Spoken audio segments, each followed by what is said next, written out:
KBS 1라디오 뉴스레터 K.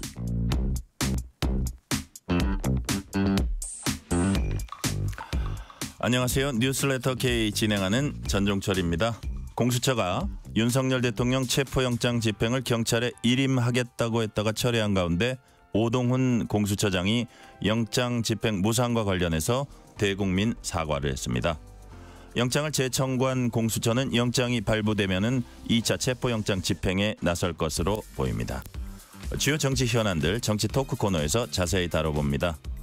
국회 탄핵소추단이 윤석열 대통령 탄핵소추 사유에서 내란죄를 제외하기로 한 것을 두고 헌재가 내란죄 제외 판단은 자체적으로 하겠다고 밝혔습니다.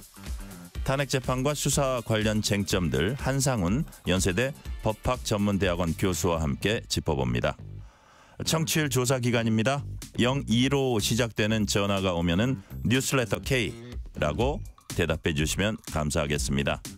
방송 중 사연 보내주시면 추첨을 통해서 치킨 교환권 보내드릴 테니까요. 많은 참여 부탁드립니다. 문자샵 9730 짧은 문자 50원 긴 문자 100원 어플리케이션 콩으로 보내시면 무료입니다. 유튜브 KBS 1라디오 계정 채팅으로도 얘기 나누실 수 있습니다. 뉴스레터 K 지금부터 시작합니다.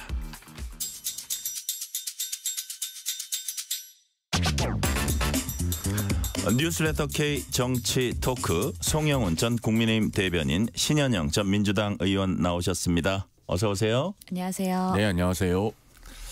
자, 오동훈 공수처장이 법사위 현안 질의 출석해서 대국민 사과를 했습니다.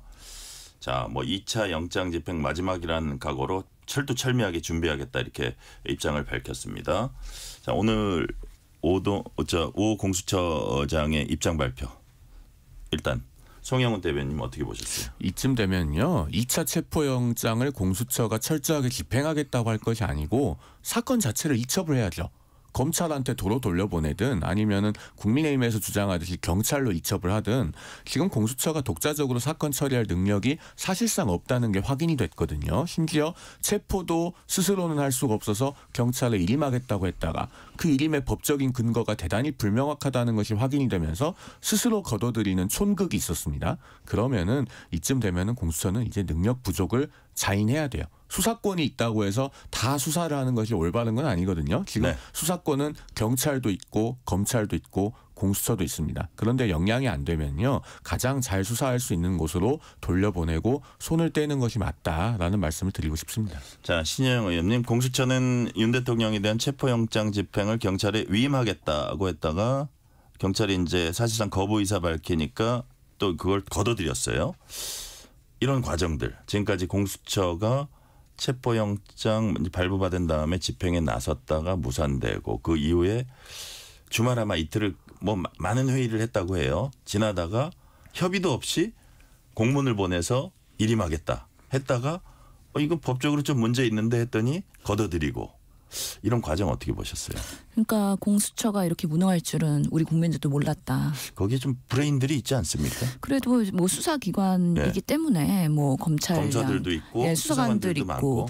근데 사실 조직적으로 지금 빈자리들이 많이 있습니다. 그래서 예전부터 작년에도 계속해서 그 공수처의 임명에 대해서 윤석열 대통령이 빠르게 임명해줘야 된다라는 얘기들이 많았는데 임명 지연 작전도 있었던 게 분명히 있어요. 그래서 수사부도 일부의 부서에서는 지금 검사들이 많이 부족하기 때문에 우선은 쪽수에서도 부족했다라는 부분이 있고, 근데 이번에 정말 체포영장에 시도하는 과정에서 보니까 아, 이렇게 경험도 없고 능력도 없고 결기도 없구나. 심지어 현장에서 경찰들이 현장에서 정말 그 현행범으로 체포하겠다라고 하는데 그거 말렸다고 하는 거 아니에요? 그래서 이거 뭐지? 이렇게 소심한 방법으로 전략도 없이 그 경호처의 투항을 어떻게 막으면서까지 그걸 뚫고서는 관저에서 대통령을 체포하려고 했는지 정말 저희로서는 깜짝 놀랄 만한 이번에 사태였던 거고, 그렇게 되면서 결국에는 윤석열 대통령의 수사 그리고 체포 이런 것들이 계속 지연되면서 대한민국의 이 비상계엄 사태가 계속 지연되고 있는 있는 위기의 상황이 지금 지속되고 있다는 거에 대해서 오늘 공수처장이 법사위에 나와서 사과를 한 거 아닙니까? 네. 이번에 2차 체포영장에 대해서 마지막 각오로 결기 있게 하지 않으면 정말 공수처는 존폐를 고민해야 되는 상황이 됐다라고 생각을 하고요. 그런 면에서 뭐 이번에 제대로 한번 해보겠다라고 하고 체포영장 재청구도 하고 이제 법원에서 판단이 있어야 될 텐데 그런 부분에서 다시 한번 이제 경찰과 어떻게 같이 연합해서 제대로 작전을 수행할 수 있을지 지켜봐야 되는 상황이라고 생각합니다. 자, 송영훈 대변인님, 이제 시한이 만료된 체포영장부터 재청구를 했습니다. 법원의 판단에 따라서 영장 발부 여부 이제 다시 결정될 텐데, 자 이제 일단 발부는 될 걸로 예상하십니까? 영장 자체는 다시 나오겠죠. 왜냐하면 이번 주 일요일에 법원이 이제 이른바 체포영장에 대한 이의신청이라고 하는 것을 기각을 하면서 기존에 발부했던 체포영장이 다 적법한 것이다. 조목조목 그 이유를 다 확인해 주지 않았습니까? 그러면은 체포영장의 집행에 단순히 실패한 것이기 때문에 유효기간을 연장하는 차원에서의 그 새로운 체포영장은 나올 가능성이 거의 확실하다고 봐야 돼요. 네. 다만 그 체포영장을 받아서 표면적으로는 공수처 검사가 최종적으로는 뭐 미란다 원칙 같은 걸 고지하면서 체포영장 집행에 성공한다 손 치더라도 네. 그것이 공수처의 능력에 의한 것이 아니라는 점은 이제 온 국민이 다 알게 되었습니다. 결국에는 경찰력의 그 실행은 대부분 의지를 하는 것이고 공수처 검사가 하는 역할은 실상 도장 찍는 것 정도에 불과하다. 이제 이게 다 드러난 상황이거든요. 그러면요. 자, 김영현 전 국방장관에 대한 공소장이 지난주 토요일에 우리 언론을 통해서 대부분 공개가 됐잖아요. 네. 거기 보면은 검찰이 공소장 굉장히 일목요연하게 잘 정리해놨습니다. 수사는 검찰이 다 해줘. 체포는 실질적으로 경찰이 해줘. 그러면 공수처는 해줘처인가요? 스스로 할 수 있는 게 없어요. 그래서 이걸 성공한다고 해도 이제는 존속해야 될 이유를 잃어버린 상황이고 이건 5년 전부터 국민의힘이 다 예고했던 겁니다. 이런 족보도 없는 수사기관을 만들어야 될 필요가 없다고 일관되게 반대를 했었는데 결국은 5년이 지난 지금에 와서야 당시에 반대했던 것이 옳았다라고 하는 것이 확인이 된 상황이어서 이제 공수처는 여야 합의를 통해서 폐지해야 되는 길로 가야 되지 않을까 이렇게 생각이 됩니다. 폐지의 길로 가야 된다는 이 지적에 대해서는 신혜영 의원님 어떻게 보세요? 2020년에 공수처법이 통과가 됐거든요. 그리고 이제 5년째 운영이 되고 있는 건데 그동안 사실은 윤석열 대통령도 이 공수처장을 임명했고 오동훈 처장을요. 그리고 사실은 공수처에 대한 인력이나 예산 지원 이런 것들이 되게 박약했던 건 사실입니다. 그렇기 때문에 지금 공수처가 아무런 성과도 내지 못했던 거에는 물론 그 자체의 무능도 있긴 하지만 그런 부분에 있어서의 기회와 역할에 그런 부분에 지원이 부족했다라는 것도 사실이긴 하거든요. 그래서 지금 단적으로 얘기할 수는 없다고 생각을 하고요. 지금 비상계엄 상황에서는 결국에는 지금 이상민 행안부 장관과 그리고 윤석열 대통령에 대한 수사는 공수처가 맡아서 지금 하고 있는 거 아닙니까? 이번에 한번 제대로 다시 평가를 받아야 된다. 그리고 그 이후에 이 사태가 수습되고 나서 공수처에 대한 기능과 역할에 대해서는 다시 한번 논의할 필요가 분명히 정치권에서는 있다고 생각을 합니다. 자, 이 부분은 어떻게 보세요, 송영훈 대변인? 예를 들어서 이제 공수처가 역시 이제 주관을 합니다. 2차 체포영장 집행도. 근데 경찰이 또 많이 같이 갈 거예요. 그러니까 경찰이 자기네 일이 아니라고 할 수도 없는 상황이고 이걸 온 국민이 지켜보고 있다는 걸 알 텐데 그렇다면 나름대로 1차 때와는 사뭇 다르게 이제 나올 것 같고 그렇다고 해서 경호처가 어떻게 입장이 바뀔 것 같지는 않고 단시간 내에 충돌 우려 가능성. 이런 건 좀 어떻게 보세요? 그 충돌 우려 가능성은 현실적으로 여전히 높죠. 그래서 네. 그 가능성을 그려보면 저도 여전히 마음이 안 좋은데요. 이건 어떻게든 그 불미스러운 사태가 발생하지 않도록 예. 조속히 정리될 필요가 있습니다. 그러니까 이제 아무에게도 안 좋아요. 그죠? 그렇죠. 불미스러운 사태 발생. 그러니까 사실 계속 강조해서 말씀드리지만 이 부분은 윤석열 대통령 본인이 좀 결자 해지해 주셔야 돼요. 법적 정치적 책임을 피하지 않겠다고 12월 7일에 국민 앞에 공언을 했잖아요. 그러면 좀 자진 출석해서 조사 받으심으로써 이런 부분에 대한 국민적인 우려와 불안을 좀 해소해 주셔야죠. 그 다른 누구가 이걸 해소할 수 있겠습니까? 결자 해지해야 된다 네. 말씀하셨고 이번 질문은 약간 어떻게 보면 조금 뭐 작은 질문일 수도 있는데 공수처가 신영 의원님 이번에 영장 발부되면 영장 시한은 밝히지 않겠다고 했습니다. 영장 시한 밝히지 않는 게 본래 통상적인 거 아닌가요? 그렇죠. 원래 체포는 급습해서 체포를 하는 거기 때문에 예. 뭐 미리 사전에 통보하고 대비하게 하는 거 자체가 사실은 예. 일반적이지 않은 거기 때문에 뭐 그런 부분에 있어서는 언제까지 어떻게 해야 된다. 특히 지금 국민의힘의 14명의 의원들이 또 관저에 가가지고 방탄하고 있는 거 아닙니까? 네. 그런 것들에 대한 예고성에 대한 부분을 최소한 지향하겠다라는 부분인 것이고 저번에 1차 체포 시도할 때 보면은 그 관저의 경비대가 1차, 2차, 3차 막 이렇게 돼 있었어요. 당시에 보면은 서울경찰청 산하의 101 경비단 그리고 202 경비단 이런 대통령실 경내와 외곽을 하고 있는 사람들은 사실 당사자들이 이 부분에 있어서는 적극적으로 방어하지 않았다. 결국에는 관저의 가장 마지막 방어를 하고 있는 경호처가 어떻게 대응을 하느냐가 중요하긴 한데 오늘 보도된 거 보면은 경찰에서 경호처장, 차장 그리고 경호처의 부장급 이상은 네. 체포영장을 고려해서 입건하겠다라고 했습니다. 그래서 만약에 다시 한번 체포에 시도가 된다 그러면 아마 들어가는 족족해서 현행범으로 체포를 해가면서 관저를 뚫고 가는 방식으로 경찰이 특공대를 투입하든 어떤 방식으로든 좀 더 적극적으로 할 것으로 예상은 됩니다. 네. 윤 대통령 측은 공수처 수사가 불법임을 자인한 것이라고 비판했습니다. 국민의힘도 비슷한 입장입니다. 권성동 국민의힘 원내대표 얘기 들어보시겠습니다. 공수처는 경찰에 대한 영장 집행주의 권한 역시 없습니다. 다른 누구도 아닌 문재인 정부가 조정한 검경 수사권에 따라 검사의 구체적 영장주의 규정이 삭제되었기 때문입니다. 결국 수사권이 없는 수사와 지휘권이 없는 지휘를 두 글자로 줄이면 불법입니다. 수사 권한도, 수사 역량도, 수사 지휘 권한도 없는 공수처는 즉시 대통령 수사를 포기하고 경찰에 사건 일체를 이관하여야 합니다. 그것만이 사법 혼란을 줄이는 유일한 길입니다.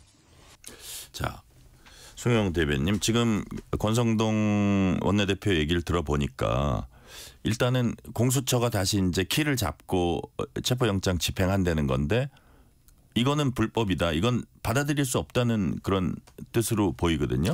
지금 일단 권성동 원내대표가 사건을 경찰에 이첩하라고 하잖아요. 저도 결론적으로는 좀 비슷한 생각을 갖고 있습니다. 경찰에 이첩을 하든 아니면은 이미 수사를 상당 부분 해놓은 검찰에 되돌려보내든 그렇게 해서 이첩하는 것이 필요하다고 보는데 다만 그 근거에 대해서는 좀 생각이 달라요. 권성동 원내대표는 지금 이제 수사 권한도 수사 역량도 수사 지휘 권한도 없다라고 했는데 공수처가 뒤에 두 가지가 없는 것은 확실히 맞습니다. 수사 역량이 없다는 건 이미 지금 만천하에 드러났고요. 그다음에 경찰에다가 체포를 통으로 일임하면서 형사소송법 81조를 근거로 들었는데 그거는 민주당이 2020년에 검경 수사권 조정하면서 관련된 시행령이 2021년 1월 1일자로 폐지됐어요. 그래서 사문화된 조항인데 어디서 쓰지도 않는 조항을 가져와 가지고 경찰에 통으로 맡겨놓고 우리가 공수처 검사니까 지휘할 거야 이렇게 하고 있는 거예요. 그건 안 되는 겁니다. 아예 다른 기관에 통으로 맡기는 건요. 그래서 뒤에 두 가지는 없는 게 맞는데 수사권이 없다는 것은 저 개인적으로는 그 법리 구성에 동의하지 않고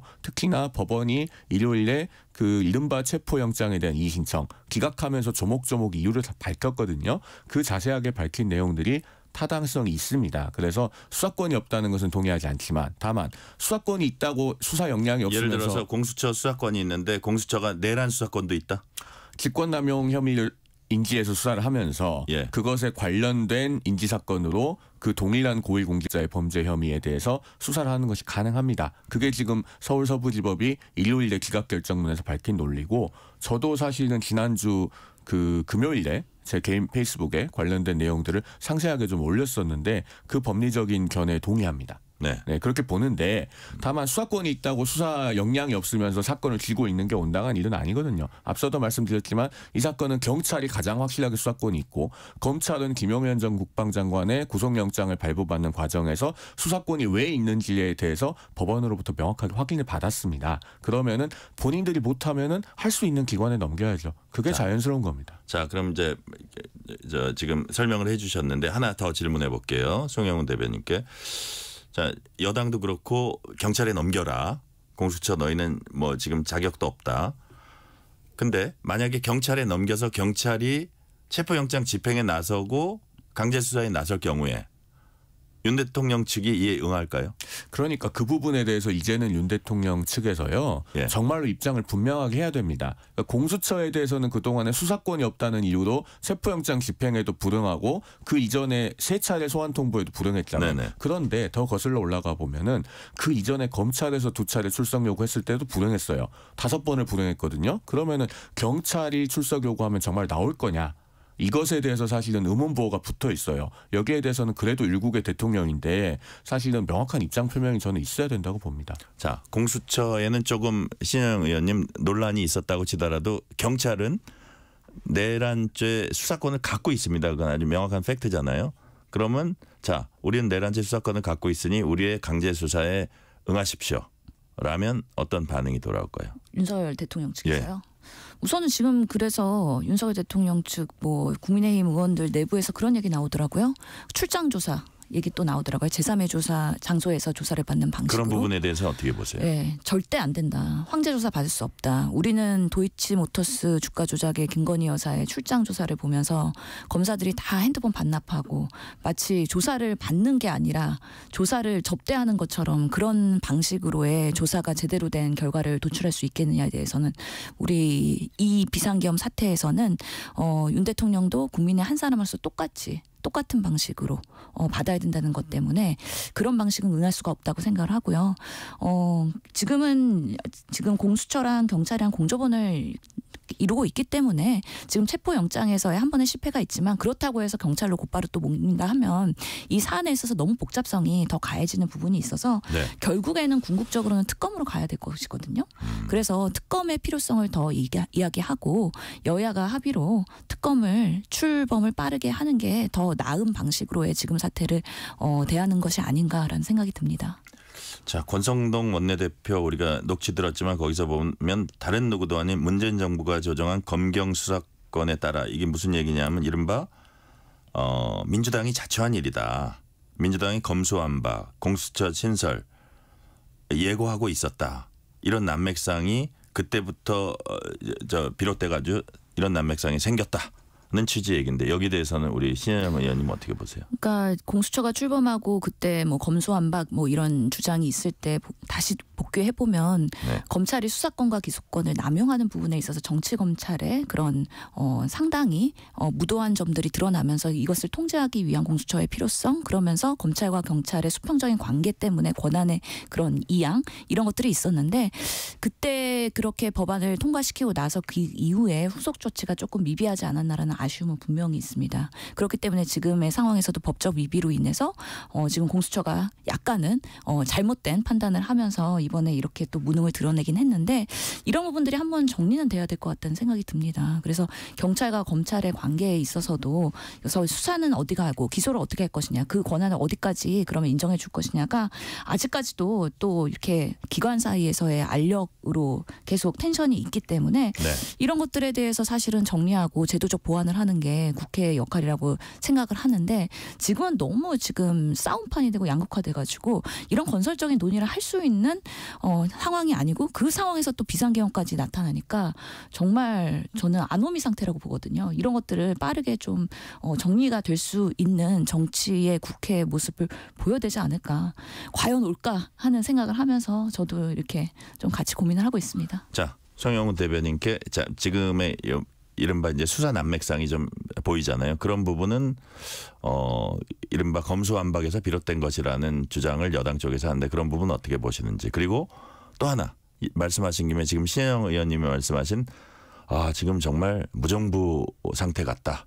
그런 거에 대해서는 어떻게 느끼시는지 질문이 두 개네요. 일단 제가. 민주당 내부적으로도요. 네. 그동안 문재인 정부에서 이른바 검찰개혁을 빙자해서 했던 검경 수사권 조정이 얼마나 엉터리 같은 것이었고 그 후과를 지금 우리가 어떻게 겪고 있는지에 대해서 내부적으로는 자성의 목소리가 있기를 바랍니다. 옛날 같으면요. 이런 사건이 있었으면 검찰이 수사하면 돼요. 12.12.5.17 실제로 검찰이 기소해서 다 유죄 받아냈습니다. 그랬던 것인데 지금 보세요. 검찰도 수사권이 있고 경찰도 수사권이 있고 공수처도 수사권이 있어요. 그런데 실질적으로는 누구도 대통령에 대해서 수사를 못하고 있어요. 이 상황을 누가 초래했느냐는 겁니다. 검경 수사권 조정이 워낙에 기형적으로 되어 있어서 이런 문제가 발생한 것이고 자 지금 사건이 계속 뺑뺑이를 돌게 생겼어요. 검찰에서 공수처로 왔다가 공수처에서 경찰로 갔다가 민주당은 자꾸 상설특검 빨리 임명하라고 하는데 상설특검 추천 의뢰를 해서 임명을 하면 상설특검으로 갔다가 그런데 개별특검법 통과되면 다시 개별특검한테 갑니다.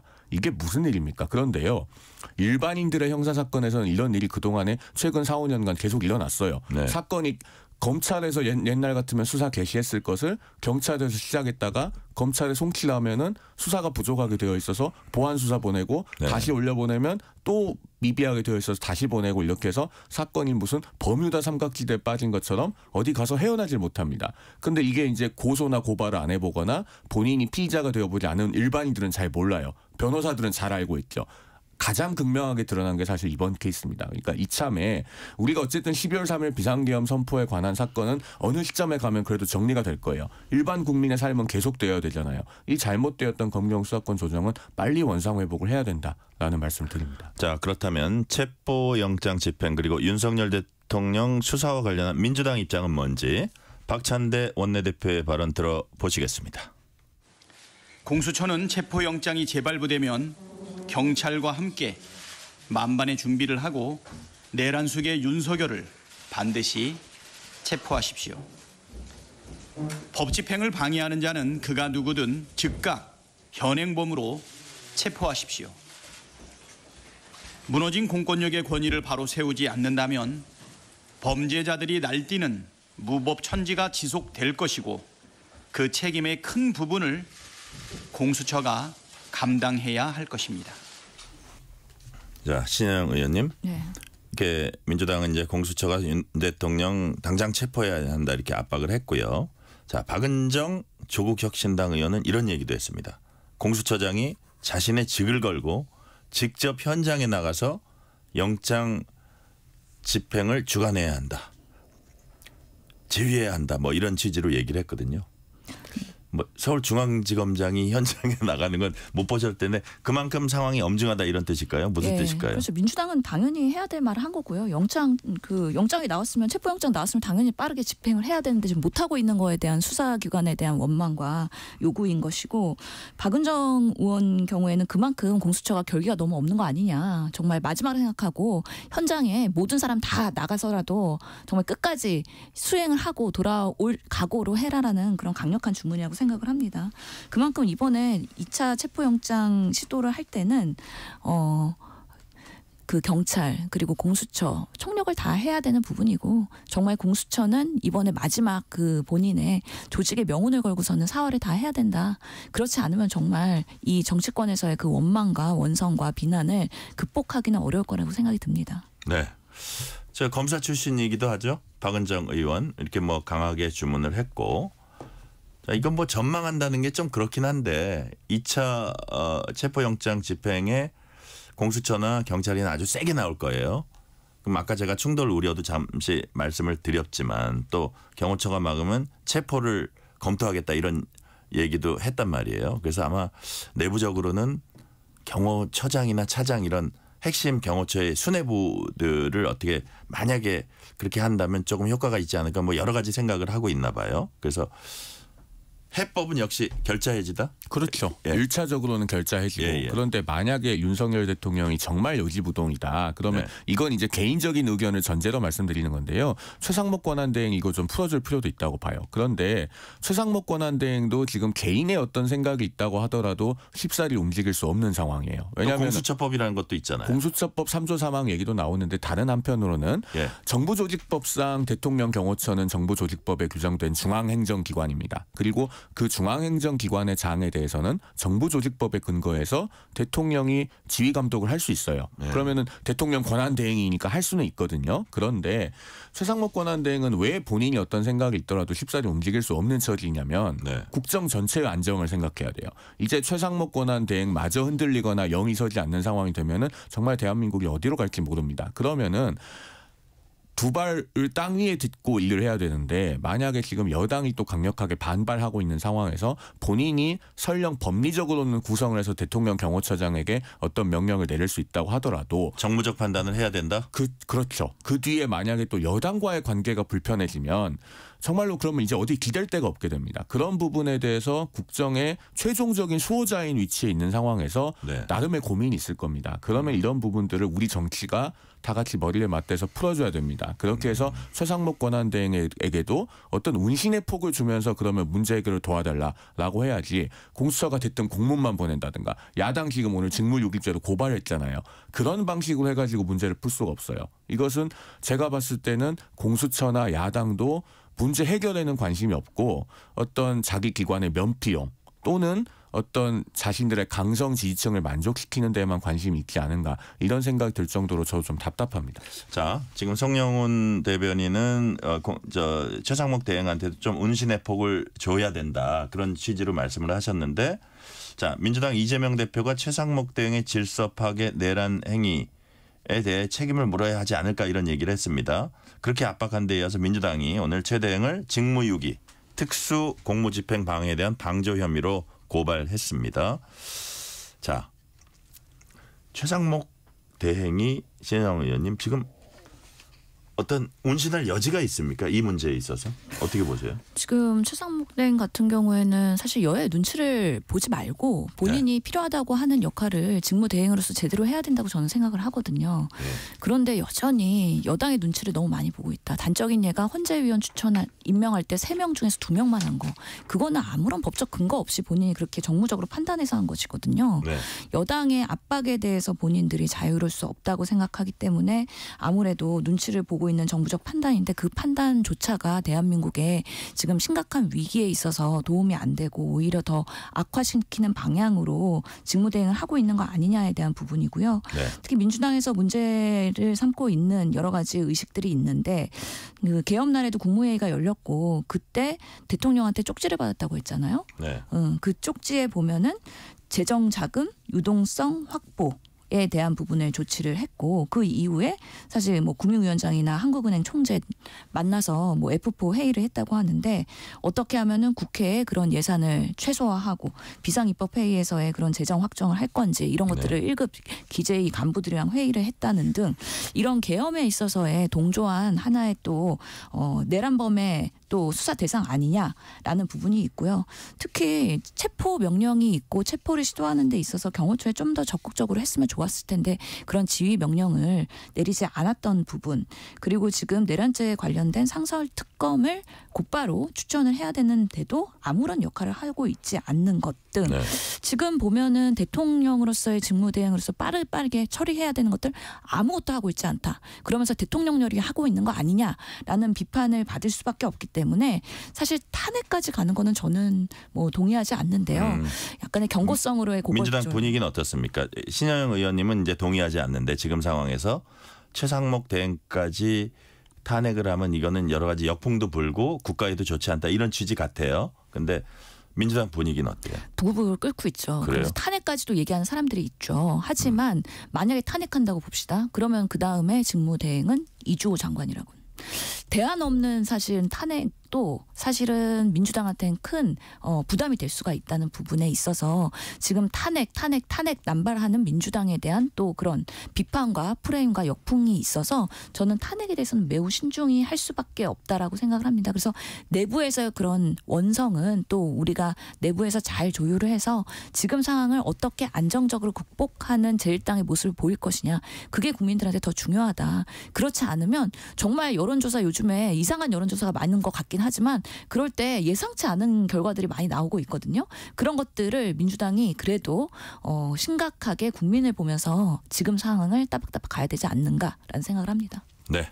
지금 우리 송영 대변인 지금 요 상황 뭐 탄핵을 할까 안 할까 안 한다는 그 여론들이 많고 박지원 의원 같은 경우도 신중해야 한다. 아마 역풍이나 민주당도 당내에 뭐 어떤 수권 정당으로서 모습을 보여야 되지 않느냐 이런 얘기들도 나올 거예요. 이 부분은 어떻게 보세요? 정말 민생을 조금이라도 생각한다면 탄핵의 티읕자도 꺼내면 안 돼요. 더더군다나 국제사회가 지금 대한민국을 어떻게 보고 있는가 이 부분도 매우 엄중하게 생각해야 됩니다. 우린 개방경제하에 살고 있어요. 그리고 지금 이 시점에 블링컨 국무장관이 한국을 왜 왔겠습니까? 그리고 골드버그 주한미 대사가 이임하면서 어떤 메시지를 냈는가 이런 것들을 아주 예의주시할 필요가 있습니다. 그렇다면은 정말 최상목 권한 대행조차도 탄핵 소추할 수 있다고 하는 것은 그 발상조차도 해서는 안 되는 것이고요.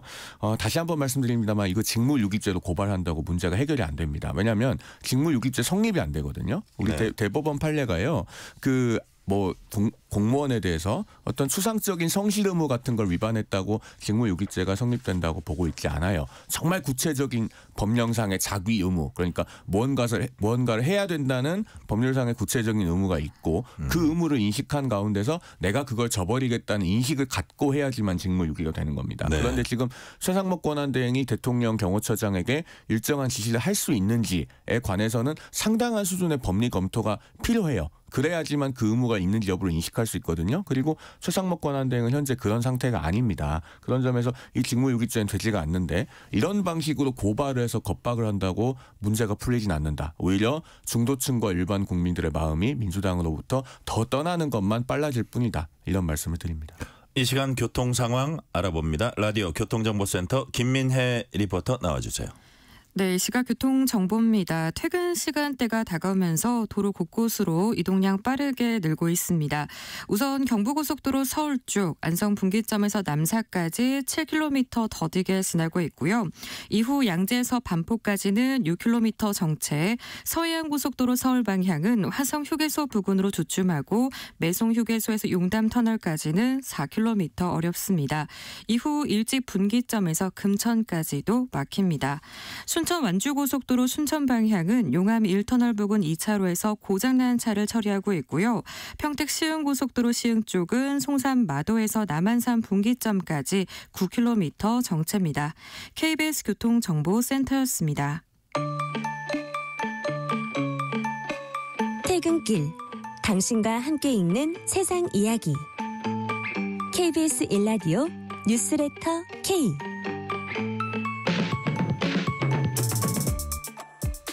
실시간 교통 상황 살펴봤습니다. 뉴스레터 K 정치 토크 송영훈 국민의힘 전 대변인, 신현영 전 민주당 의원과 얘기 나누고 있습니다. 자, 대한변호사협회가 상설특검의 신속한 출범을 촉구하면서 최상목 대행에게 상설특검 후보자 추천을 조속히 해달라고 요구했습니다. 의뢰인가요? 추천인가요? 이래저래 최 대행이 결정해야 할 게 많아 보이는데, 자, 신현영 의원님, 최 대행이 여기에 응할까요? 응해야죠. 대통령 권한대행이잖아요. 그리고 전망을 법률상에 여쭤봤는데 당위를 대답하셨습니다. 예, 계속 당위와 말씀하십시오. 기대에 대한 내용입니다. 네. 아니 법률상에 즉각 이 후보 추천에 대해서 이 조속히 해야 된다라는 즉각 그 조항이 명시가 되어 있기 때문에 이건 당연히 했어야 되는 건데 지금까지 안 하고 있는 거는 그 자체로도 직무유기인 거죠. 그래서 고발까지 받은 상황인데 사실 이게 고발을 해놓으면 고발 때문에 또 밀려갖고 하는 거냐 이런 오해를 받을 수가 있지만 사실 그렇기 때문에 직무대행으로서 권한대행으로서 본인이 해야 될 것과 그리고 약간은 좀 속도전을 해야 될 것과 이런 것들을 선별해갖고 해야 되는데 지금은 뭔가 조금이라도 정쟁적인 요소나 정치적으로 공방이 되는 것들은 아무것도 안 하려고 하는 게 지금 최상목 권한대행의 문제다. 네. 그러면서 조금 더 적극적인 그런 대한민국의 위기 극복을 위한 결단을 해달라는 것이 민주당의 주문인 것이고요. 지금 변호사협회는 사실 뭐 여도 야도 어느 측도 아니죠. 오히려 좀 보수적인 측면에서의 그런 집단이라고 보이는데 그럼에도 불구하고 이렇게 신속한 출범을 요구할 때는 우리나라의 헌법 질서가 지금 상당히 사법정의가 무너져 있다는 거에 대한 심각성을 느끼고서는 입장을 냈다라고 이해를 하거든요. 네. 요새 보면은 사실 국회의원 대부분이 율사 출신, 법조인 출신들이 상당히 많고 검사 출신, 판사 출신 엄청 여야 쪽에서 본인들이 유리한 방식으로의 법적인 해석을 하면서 싸우고 있는데요. 그러면서 와 이제 사법체계까지 인정하지 않으려고 하는 권성동 지금 원내대표부터 해서 뭐 영장 체포에 대해서도 불법이다. 사법에 대해서 판단한 것도 다 위법하다. 본인들이 분리하면 다 뭔가 위법하고 성립 안 된다고 그런 식으로 반항하고 있으면서 여론전하고 있는 우리 정치의 모습인데 지금 이것을 어떻게 다시 되돌릴 수 있을 것인가, 누가 그런 것들을 해야 되는가, 그럴 때 정말 심각하게 위기를 느껴서 변협에서도 한마디 한 거 아닌가라는 생각을 합니다. 자, 신현영 의원께 질문 하나 더 드리고 송 대변인께 말씀드릴게요. 자, 윤 대통령이 체포영장에 이제 불응하는 것과 관련해서 대한변협은 조속히 특검 발족시켜서 차근차근 수사하면 될 일이다 이제 얘기를 하면서 상설특검 얘기도 하고 뭐 여기 특검엔 여러 가지가 있죠. 일반 특검도 있고. 자, 근데 최상목 대행은 내란 특검법, 김건희 여사 특검법 거부권 이제 행사했는데 그 같은 입장이 금방 바뀔까요? 좀 그래도 할 건 해야 된다라고 저는 생각을 하거든요. 그러면서 김건희 여사의 특검법은 지금 당장 뭐 조속하게 못하더라도 내란에 대해서는 특검이 빨리 출범을 해야 되는 거고 상설 특검이 출범을 하면 그거와 연동된 이 일반 특검이 연계해서 확대해서 지금 진행될 수 있도록 국회와 사실 최상목 대행이 협조를 해야 되는 상황인데 여전히 지금 여당의 눈치를 보면서 뭔가 정쟁적 요소가 있으면은 본인이 하지 않으려고 하는 그런 나쁜 자세를 좀 이제는 좀 바꿔야 되지 않을까요? 이거는 빨리 정리하고 그다음 체제로 넘어가야 되는 것인데 경제의 그런 전문 관료로서도 대한민국의 그런 민생과 경제 지표를 생각한다 그러면 빠르게 정립하고 그래야지 외교 안보적으로도 이게 안정이 되면서 대한민국의 국가 신뢰도가 하락하는 거를 최소한 멈출 수가 있다고 생각을 하는데 본인의 전문성을 보고서는 정말 결단할 건 좀 결기 있게 해라. 공수처도 그렇고 권한대행도 그렇고 지금은 할 일은 한우 하고 정리할 것은 정리하고 가야 되는 대한민국의 아주 절체절명의 위기 시기이라는 거를 조금 더 인지를 했으면 좋겠다는 생각입니다. 자, 정영 대변님, 탄핵 심판 절차가 진행되고 뭐 공수처가 됐건 뭐 공조본이 됐건 여기에 수사 이게 큰 갈래고, 근데 특검을 하고 좀 이따 질문도 드리겠지만 그 국조특위를 하고 뭐 특검도 상설 특검을 하고 일반 특검을 하고, 자 민주당이 어떤 전략이랄까 이런 것들을 하는 배경이 할 수 있는 건 다 하자 그러면서 어떤 일종의 여론전 차원도 있다고 보세요. 어떻게 그 모든 게 다 단시일 내에 결과가 나오긴 어려울 것 같은데 할 수 있는 파상 공세는 다 하자. 어떤 입장입니까? 그런 전방위적인 올코트 프레싱을 민주당이 하고 있죠. 지금 국정조사 증인이 뭐 137명이던가요? 굉장히 전방위적으로 그것도 증인을 부를 모양이던데 그분들 중에 상당수의 증인은 아마도 증언을 거부할 겁니다. 177명. 177명이군요. 예. 본인들이 기소가 이미 되었거나 혹은 소추될 가능성이 있기 때문에 그런 것들을 갖고 증언 거부할 가능성도 상당히 높을 거예요. 그러면 이제 어느 정도 실효성 있게 진행이 될 수 있을지는 좀 봐야 될 것 같고, 그다음에요. 그 상설 특검을 빨리 후보 추천 의뢰를 최상목 대행이 해야 된다. 라고 야당에서는 주장을 하시는데 사실은 우리 시청자들께서 일견 듣기에는 그럴듯할 거라고 생각합니다. 그런데 이건 좀 설명이 필요한 게요. 지금 상설특검 후보 추천 의뢰를 해서 정말로 상설특검을 임명을 하고 빨리 출범을 하면 오히려 사건이 더 꼬입니다. 왜냐하면 민주당은 지금 개별특검법도 통과시켜서 개별특검을 결국에는 해야 된다는 거잖아요. 그러면 사건이 공수처에서 상설특검 갔다가 상설특검이 수사 준비해서 막 하려고 치면 또 개별특검으로 가요. 거기서 수사 준비 기간을 가져야 돼요. 그러니까 옥상옥 같은 구조가 돼 있는데 이게 지금 비유하자면 뭐하고 똑같냐면요. 우리가 밥을 먹을 때는 오른손에 혹은 왼손에 숟가락 들고 먹는 거예요. 그런데 양손에 숟가락, 젓가락, 포크, 나이프, 티스푼까지 다 손을 쥐고 밥을 먹겠다고 하는 게 것도 더 안 된다? 지금 민주당이 추구하는 수사구조론이에요. 그러니까 검경 수사권을 아주 기형적으로 조정해놓고 거기에 공수처까지 만들어놔서 그럼 3개잖아요. 근데 셋 중에 어느 하나 제대로 수사를 못해요. 그러니까 상설특검도 하겠다, 개별특검도 하겠다, 다 우왕좌왕 해놓으면 나중에 뭘로 정리합니까? 물론 최종적으로는 개별특검으로 정리하겠다고 하지만 그 과정에서 불필요한 소모적인 과정들을 거칠 필요가 뭐가 있느냐 하는 거고요. 하나만 더 말씀드리면 공수처가 지금 검사가 실질적으로 9명입니다. 부장검사 2, 평검사 7, 인권기획관하고 수사기획관 그다음에 처장, 차장은 뺀 거예요. 9인데 상설특검은요. 특검 밑에 파견검사가 5명밖에 안 돼요. 그러면 공수처보다 인력이 더 적어요. 지금 공수처도 못해가지고 이렇게 하고 있는데 상설특검은 뭘 하겠습니까? 그러니까 이런 것들을 민주당에서요. 좀 디테일을 봐가면서 뭘 하자고 주장을 해도 하셔야 된다. 그런 말씀을 드리고 싶습니다. 자, 아까 신현영 의원님께서 잠시 말씀하신 부분인데 국민의힘 의원 40여 명이 체포영장 집행 저지하겠다면서 어제 한남동 대통령 관저 앞에 집결했습니다. 자, 국민의힘 의원들의 관저 집결. 신현영 의원님 아까 잠시 말씀하셨으니까 다른 각도로 질문 드리도록 하고 먼저 송영훈 대변인. 여당 지도부는 당 전체 의견 아니고 의원들이 개인적으로 간 거다.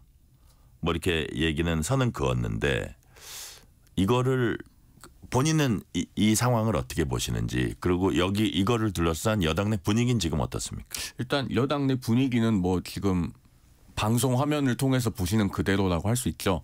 44명의 국회의원이 그 관저 앞에 갔는데 그런 분위기가 없다고 부인할 수는 없습니다. 그거는 뭐 실제 상황이라고 할 수가 있겠고요. 그런데 이걸 보시면서 이제 국민들께서 의문을 가지실 것 같아요. 그러니까 뭐 개인적으로 윤 대통령과 연이 있거나 혹은 뭐 마음의 빚이 있어서 갖다 손 치더라도 국회의원이잖아요. 헌법기관이고. 네. 그러면은 그 상황에서 관저 앞에 가서 만약에 그날 어떤 체포영장 집행 시도가 있다면 어떻게 행동했을지에 관해서 의문이 있을 것이고, 더 나아가서 그러면은 12월 3일 비상계엄 선포에 관해서 거기 모인 국회의원들의 진정한 생각은 뭐냐, 여기에 대해서 의문을 가지실 건데, 그 물음표를 떼어드릴 수 있도록 당 차원에서 더욱 분명한 입장 표명이 있어야 된다고 생각합니다. 명백하게 이건 위헌 위법적이고 재발돼서는 안 되는 잘못된 행위고 그 후속 조치를 정확하게 하겠다, 이게 나와야지 계엄 선포와 어떤 그 탄핵으로 인해서 국민들께 뭐 실망과 불편과 염려를 드렸다는 차원의 입장으로는, 거기에 그러면 관저 앞에 간 사람들은 그러면 이 계엄에 대해서 내심 별 문제 없다고 생각하는 것 아니냐라고 하는 의문을 떨치기 국민들한테 어렵다고 봐요. 그렇게 눈에 그렇게 비춰질 수 있어요. 자, 제가 요거 하나 여쭤볼게요. 요번 공수처가 수사하고 요번 체포영장 발부가 잘못됐고 집행이 잘못됐다는 겁니까? 아니면 윤석열 대통령에 대한 수사나 이런 게 잘못됐다는 겁니까? 그 40분들의 생각은. 아마도 그분들은 예. 윤 대통령 측에서 계속 이제 공수처는 수사권이 없고 그 체포영장이 위법하다라고 주장을 하니 그런 부분은 뭐 좀 반대한다라는 생각을 갖고 갔을 수도 있고, 네. 경우에 따라서는 뭐 각자 뭐 다 육성으로 말씀하지 않아서 정확하게 모르겠는데 네.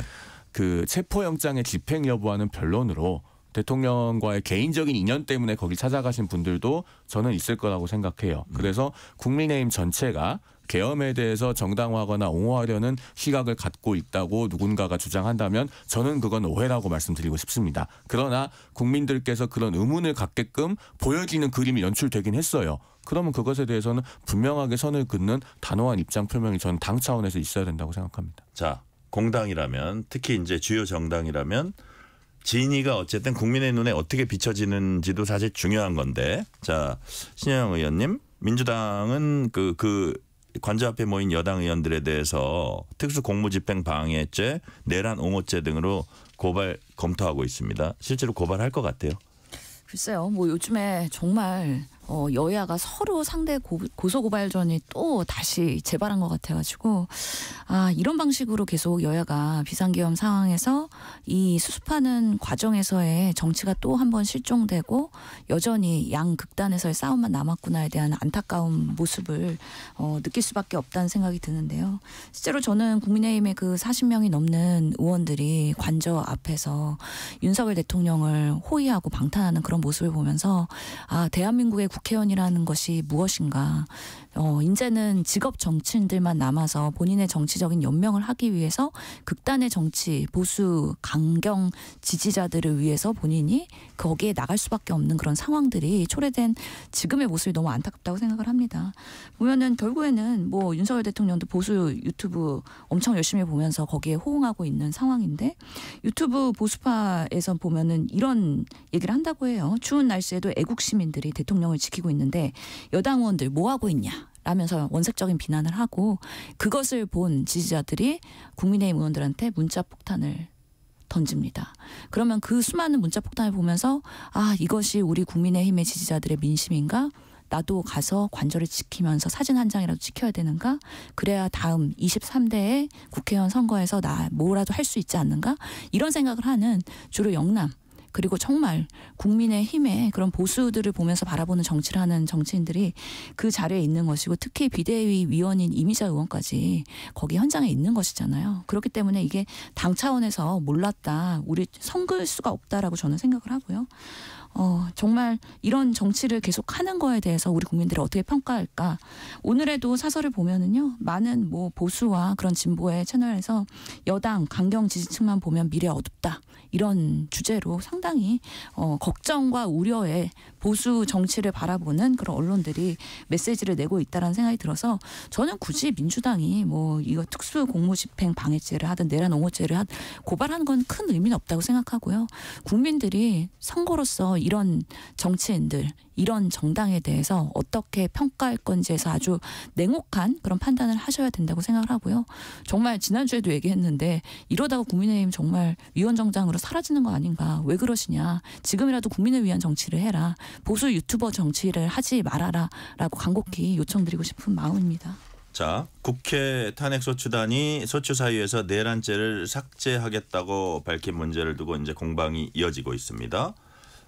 윤 대통령 측 그다음에 여당은 소추사유에서 형법상 내란죄 빠지면 뭐가 남냐? 지금 탄핵소추 의결 자체가 무효화돼야 되는 거 아니냐? 새로 의결해야 되는 거 아니냐? 반면에 국회 소추단은 범죄 사실은 여전히 있고 형사법정에서 유무죄 여부 판단될 거다 이렇게 반박하고 있습니다. 자, 이 상황 송영훈 대변인 어떻게 보세요? 일단 법리적으로는요. 네. 그 헌법 위반 부분 위주로 판단을 받고 형사적인 부분은 형사법원에서 판단을 받겠다라고 하는 네. 그런 입장이 가능할 수는 있는데 법리적으로 가능하다고 해서 모두 다 옳은 건 아닙니다. 정치적으로 정무적으로 바람직하고 적절한 건지는 또 별개의 문제 아니겠습니까? 네. 지금요. 민주당에서는 내란죄에 관한 사실관계는 다 그대로 두고 형법 87조 내란죄에 해당한다는 그 사유만 헌재 판단해서 소추사유로 제시하지 않겠다라고 하는 입장을 보이고 있지만 그 논리를 많은 국민들께서 실제로 이해를 못하세요. 수긍을 못하고 납득을 못하고 제가 개인적으로 설명해 보려고 해도 아니 내란이라고 하는 것 때문에 탄핵한 거 아니었어? 이러면서 상당히 이해 어려워하십니다. 그러니까 예를 들어서 탄핵 찬성파였던 안철수 의원까지 이렇다면 이건 잘못된 거다. 다시 해야 된다라고 하거든요. 그 부분도 되게 중요하죠. 그러니까 첫째로 일단 일반 국민들께서 이걸 굉장히 이해하고 수긍하기 어려워하시고요.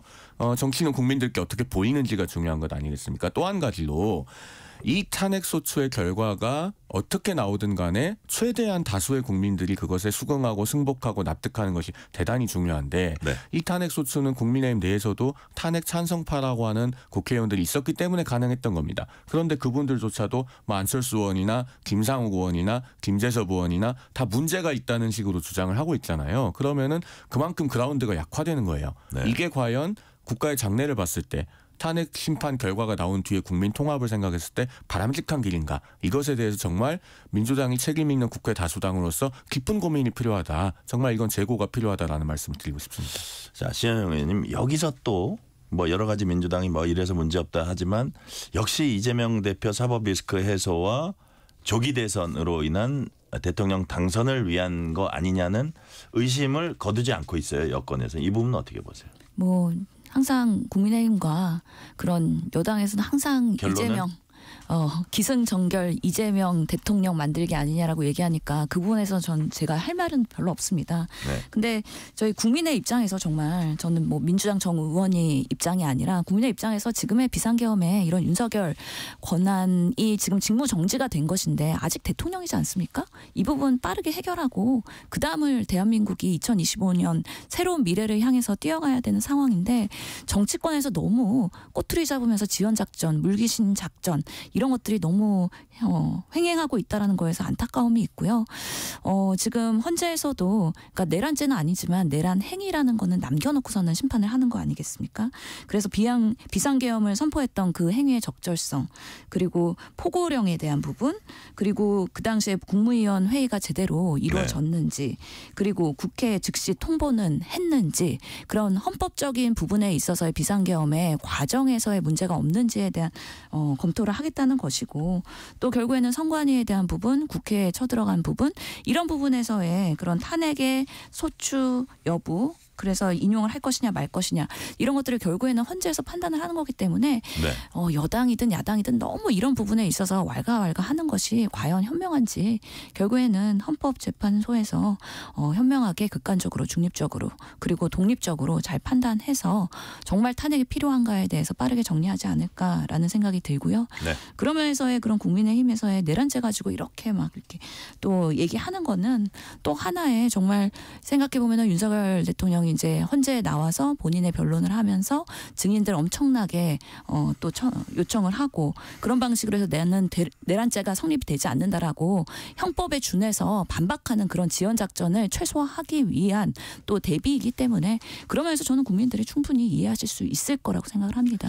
박근혜 대통령 네네. 때도 그런 방식으로 권성동 그때 탄핵소추위원장으로서 같은 방식으로 했기 때문에 2017년에 권성동 위원이라면 2024년에 그 본연의 모습을 동일하게 갔으면 좋겠다는 또다시 한번 부탁을 드립니다. 자, 송영 대변님 이 질문을 드릴게요. 이게 또 민감한 문제가 국회 측 탄핵 소추위원이 헌재 권유로 탄핵 사유를 변경했다 이런 발언을 했어요. 헌재는 그렇지 뭐 탄핵 사유 변경을 권유하지 않았다고 하고 본인도 나중에 아유 뭐 그거 자기가 잘못 말했다 이랬는데 여권에서는 당연히 의심을 거두지 않고 있고 그래서 뭐 서로 좀 이렇게 교감설이 있는 거 아니냐.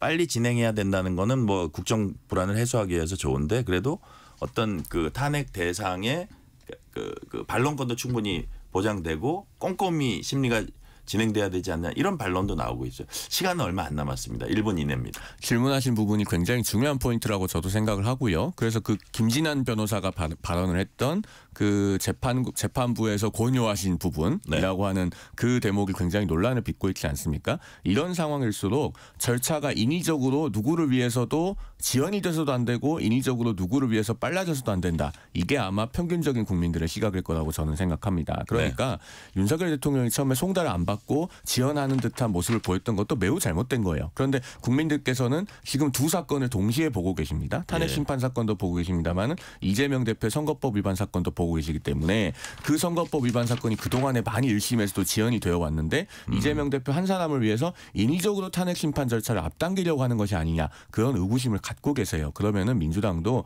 그런 국민적인 의구심이 생기지 않도록 절차가 공정하게 진행되도록 협조할 의무가 있다. 저는 그런 말씀을 마지막으로 드리고 싶습니다. 네, 오늘 말씀은 여기까지 듣겠습니다. 송영훈 국민의힘 대변인, 신현영찬 민주당 의원이었습니다.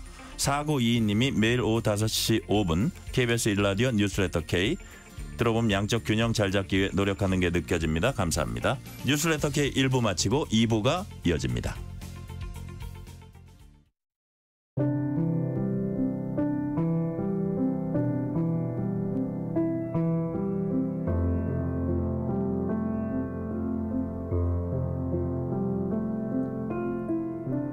KBS 라디오 연중기획 희망충전 대한민국 620번째 이야기.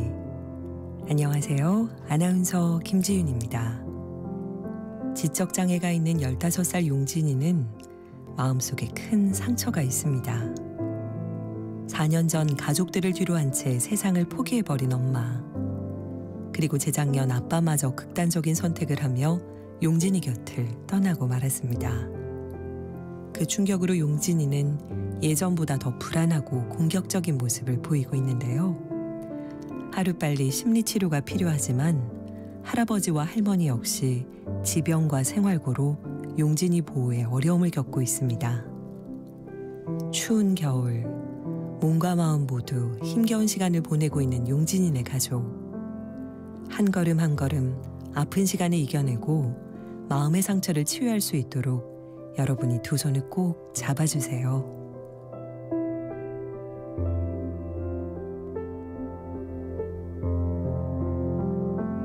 여러분의 따뜻한 손길이 희망의 빛이 됩니다. ARS 060-700-1580 060-700-1580 한 통화 3,000원으로 희망을 선물해주세요. KBS 라디오 연중기획 희망충전 대한민국은 초록우산 어린이재단, 인탑스 주식회사, 그리고 청취자 여러분과 함께합니다.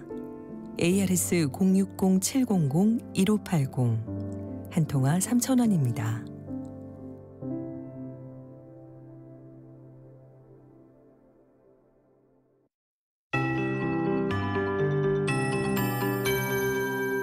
KBS 58분 날씨. 현재 고창과 부안에는 대설경보, 그 밖에 호남 지역 곳곳에 대설주의보가 내려져 있습니다.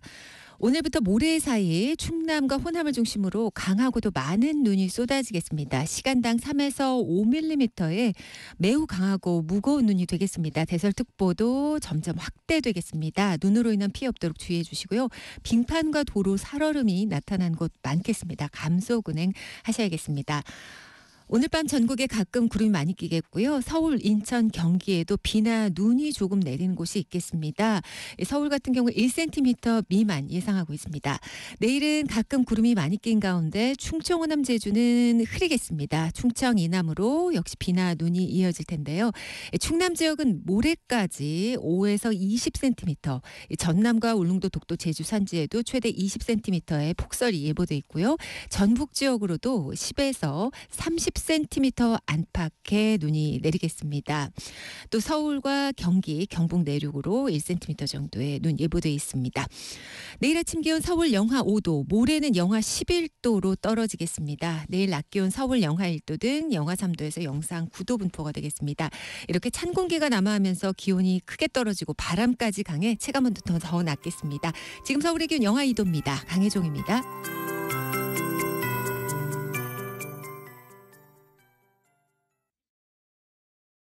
정성을 다하는 국민의 방송 KBS가 6시를 알려드립니다.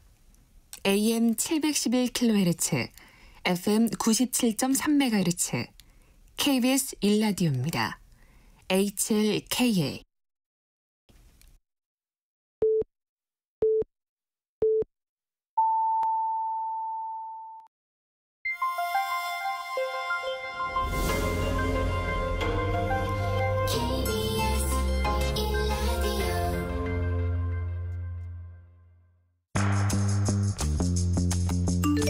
여러분은 지금 퇴근길 시사편지 한 장, KBS 1라디오 뉴스레터 K를 듣고 계십니다.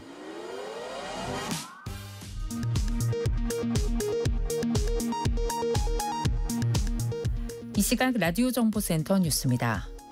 공수처가 윤석열 대통령 체포영장을 재청구했습니다. 오동훈 공수처장은 지난 3일 체포영장 집행이 무산된 데 대해 사과했습니다. 여당이 제기한 수사권 논란에는 앞서 영장 발부로 수사권이 인정됐다고 반박했습니다. 윤석열 대통령 체포영장 집행을 막은 박종준 경호처장이 경찰의 2차 출석 요구도 거부했습니다. 경찰은 10일까지 출석하라며 3차 출석 요구서를 발송하고 2차 체포영장 집행도 경호처가 막으면 현행범 체포도 검토하겠다고 밝혔습니다. 최상목 대통령 권한대행이 윤석열 대통령에 대한 2차 체포영장 집행 등 정치 현안에 대해 이틀째 침묵하며 불개입 입장을 고수했습니다. 더불어민주당은 최상목 대행을 직무유기 혐의로 경찰 국가수사본부에 고발했습니다. 여권이 제기한 탄핵심판 공정성 우려와 관련해 헌법재판소가 헌법과 법률에 의해 양심에 따라 독립해 심판하겠다는 입장을 밝혔습니다. 윤석열 대통령 측이 형법상 내란죄 철회는 각하 사유라고 주장한 데 대해서는 재판부에서 판단할 사항이라고 밝혔습니다. 불법 정치자금 수수 혐의를 받는 건진법사 전모 씨에 대해 검찰이 구속영장을 재청구했습니다. 지난 대선 당시 윤석열 대통령 캠프에서 일한 전 씨는 대통령 부부와의 친분을 과시하며 이권에 개입했다는 의혹도 받고 있습니다. 지금까지 라디오 정보센터 뉴스 편유희였습니다.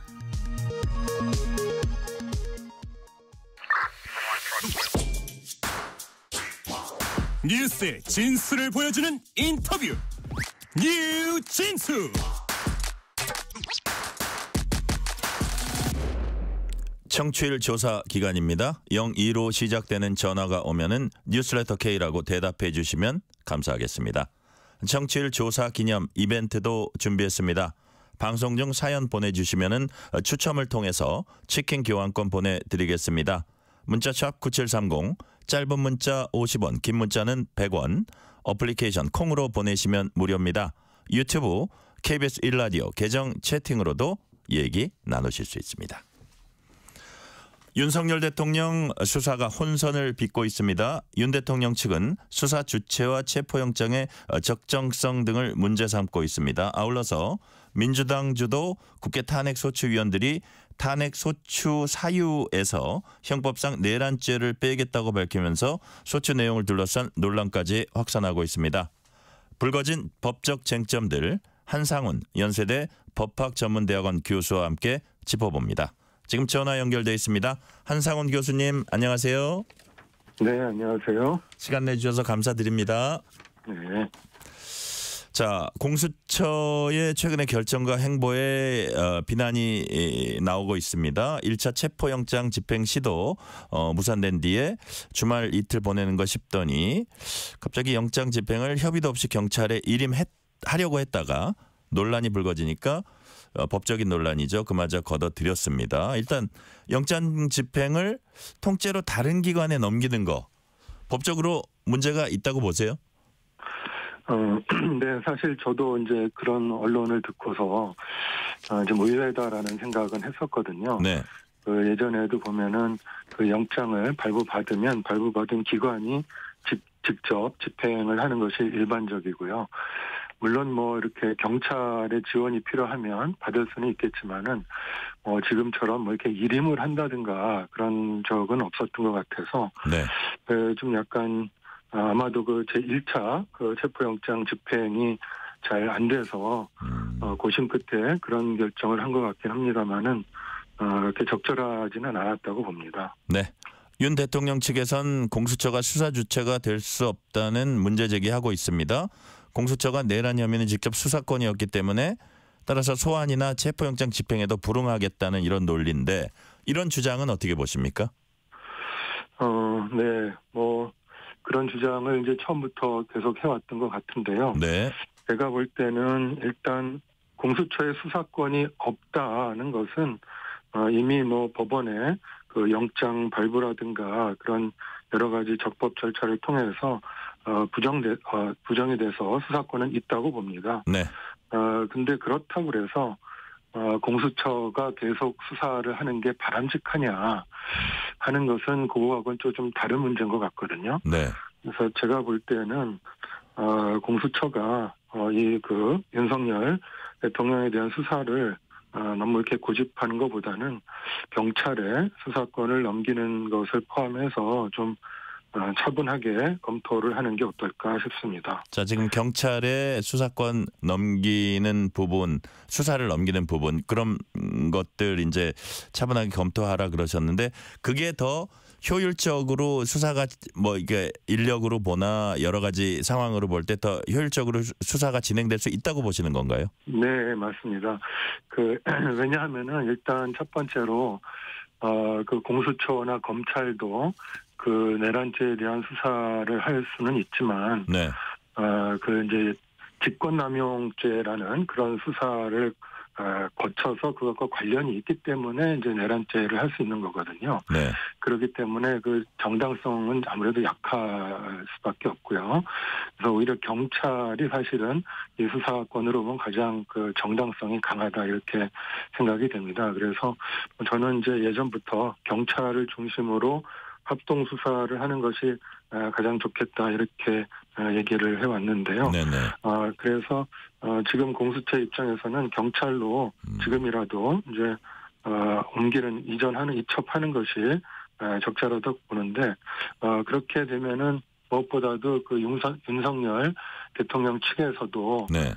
경찰의 수사를 하는 게 좋겠다 이렇게 지금 보고 있지 않습니까? 예, 그런 말들도 나왔었어요. 네, 그러니까는 일단 그 반발의 그 명분을 하나 없애줄 수도 있고 그렇기 때문에 그 효율성이라든가 정당성 이런 면에서 경찰이 수사를 하는 게 좋다 이렇게 보고요.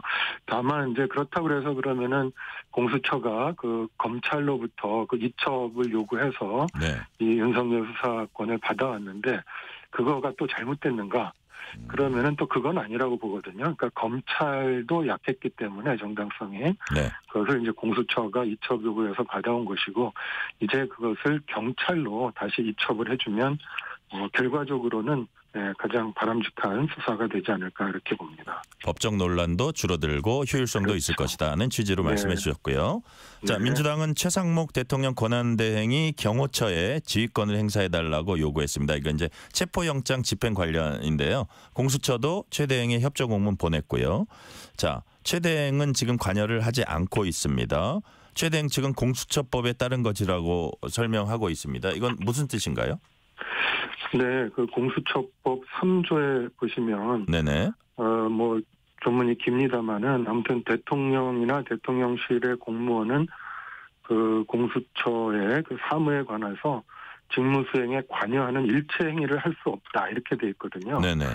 그러니까는 지금 최상목 대통령 권한대행도 지금 대통령의 역할을 수행하고 있기 때문에 결국 이제 대통령이라고 봐서 이 조항에 따라서 그 직무 수행에 관여하는 일체 행위를 하여서는 안 되게 돼 있습니다. 공수처의 뭐 독립성 뭐 이런 얘기 같네요. 그렇죠. 네. 원래 이제 이 조항의 취지는 뭐 부당하게 뭐 지시를 하거나 개입하지 마라는 취지인데, 네네. 그러나 이 조문 자체가 굉장히 포괄적으로 지금 규정이 돼 있기 때문에 그렇게 그 공수처의 그 체포영장 집행에도 협조를 하는 것도 네. 관여하는 걸로 그렇게 해석될 여지가 있는 거는 사실이죠. 네.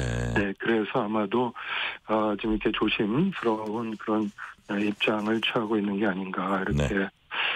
생각이 되고요. 그래서 덧붙이자면 저기 야당이 이제 뭐 직무유기죄로 또 뭐 고소를 했다고 하는 것 같은데, 그래서 이런 그 법조문의 그런 애매함 이런 걸 보면은 그거는 좀 성립되기가 어렵지 않을까 하는 생각도 들긴 합니다. 네.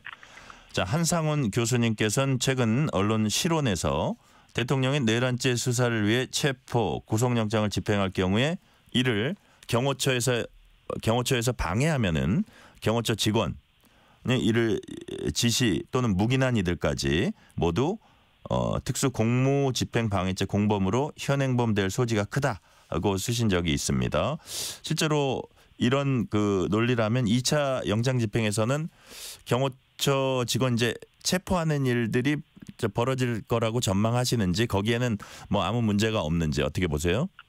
네, 일단은 말씀하신 대로 적법하게 지금 체포영장을 그리고 수색영장을 법원으로부터 발부받아서 그것을 이제 공수처와 경찰이 집행을 하는 거기 때문에 그거는 이제 적법한 공무집행이 되겠고요. 네네. 근데 여기에 대해서 이제 그 폭행이나 협박을 행사하면 공무집행 방해죄가 성립이 됩니다. 네. 그리고 이제 지금 같은 경우처럼 뭐 단체나 다중의 위력을 보이거나 아니면 흉기를 소지하거나 이런 경우에는 특수공무집행 방해죄라고 해서 더 가중 처벌이 되거든요. 네네. 근데 이런 그 구성 요건으로 봤을 때는 그 경호처에서 이렇게 그 적법한 체포영장의 집행을 방해하게 되면은 그것은 이제 공무집행 방해 현행범이 될 수가 있겠습니다. 그러니까는 현행범 체포는 경찰이건 일반인이건 누구나 할 수가 있거든요. 그러니까는 법적으로는 충분히 가능은 합니다.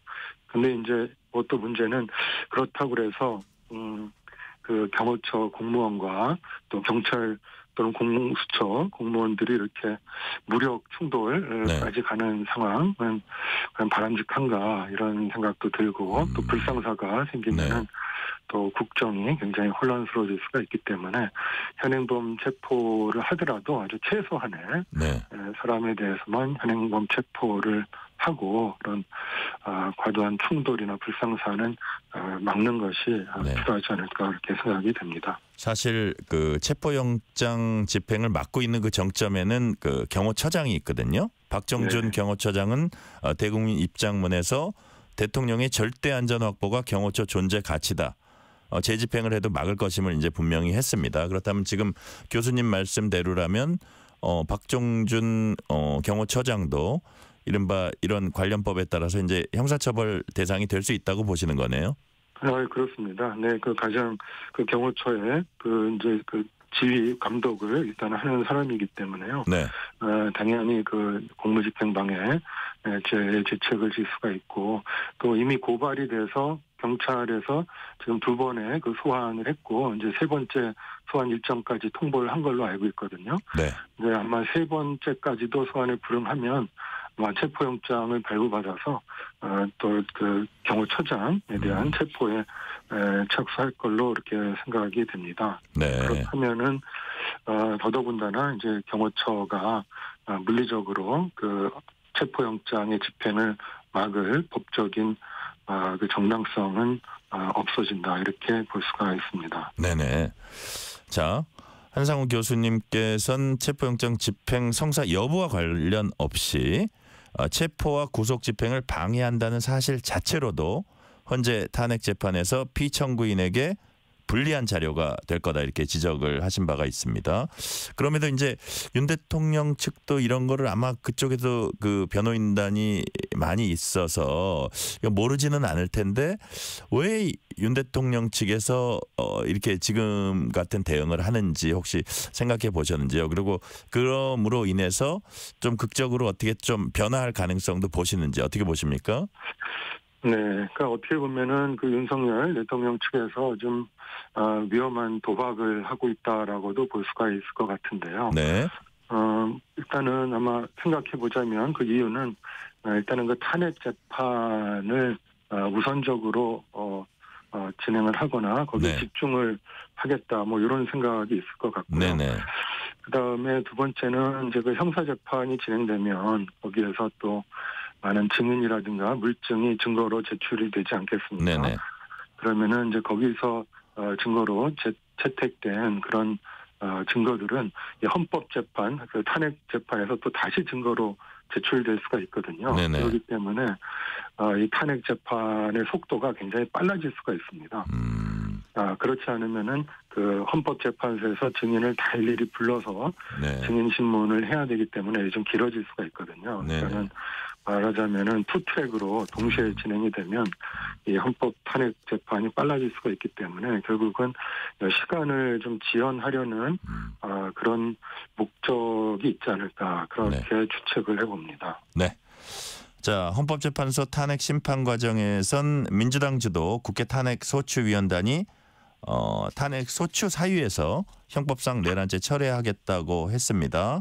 국민의힘과 민주당의 입장이 이 부분에서 매우 갈리고 있는데 특히 국민의힘은 소추 안에 내란죄가 들어있지 않았다면 아마 이거는 그때 표결 결과도 달라졌을 거다. 그래서 재표결해야 된다는 얘기까지 하고 있습니다. 이 상황은 교수님 어떻게 보세요? 네, 뭐 그런 주장이 이제 나오고 있는데요. 오늘 그 국회 그 소추 측 대리인들이 그 사실관계를 좀 설명을 한 것 같습니다. 네네. 그래서 아무튼 핵심은 뭐 국민들이 요 언론을 이렇게 직접 접하시면 이게 뭐가 이렇게 또 왔다 갔다 하나 이렇게 좀 혼란스러우실 수도 있을 것 같은데요. 예. 사실은 그런 건 아니고요. 그 내란죄라고 하는 형법상의 범죄 성립 여부를 집중적으로 다루지 않고 네. 그 내란 행위 거기서 이루어졌던 예를 들면 구체적으로 계엄을 선포했다든가 네. 아니면 포고령을 선포했다든가 아니면 무장 군인들을 동원해서 국회를 봉쇄하고 본청 회의실까지도 뭐 이렇게 침범을 하고 그러지 않았습니까? 네네. 뭐 선관위도 불법적으로 이제 수색도 하고 그래서 그러한 일련의 행위들은 그대로인 거죠. 그러한 그 사실관계. 네. 이건 뭐 소추 사실이라고도 할 수 있을 것 같은데요. 이런 그 일련의 그 행위들은 그대로 있는 겁니다. 이것이 빠지는 게 아니고 이것을 그 헌법 위반의 관점에서 재구성할 건지 그 이유를 네.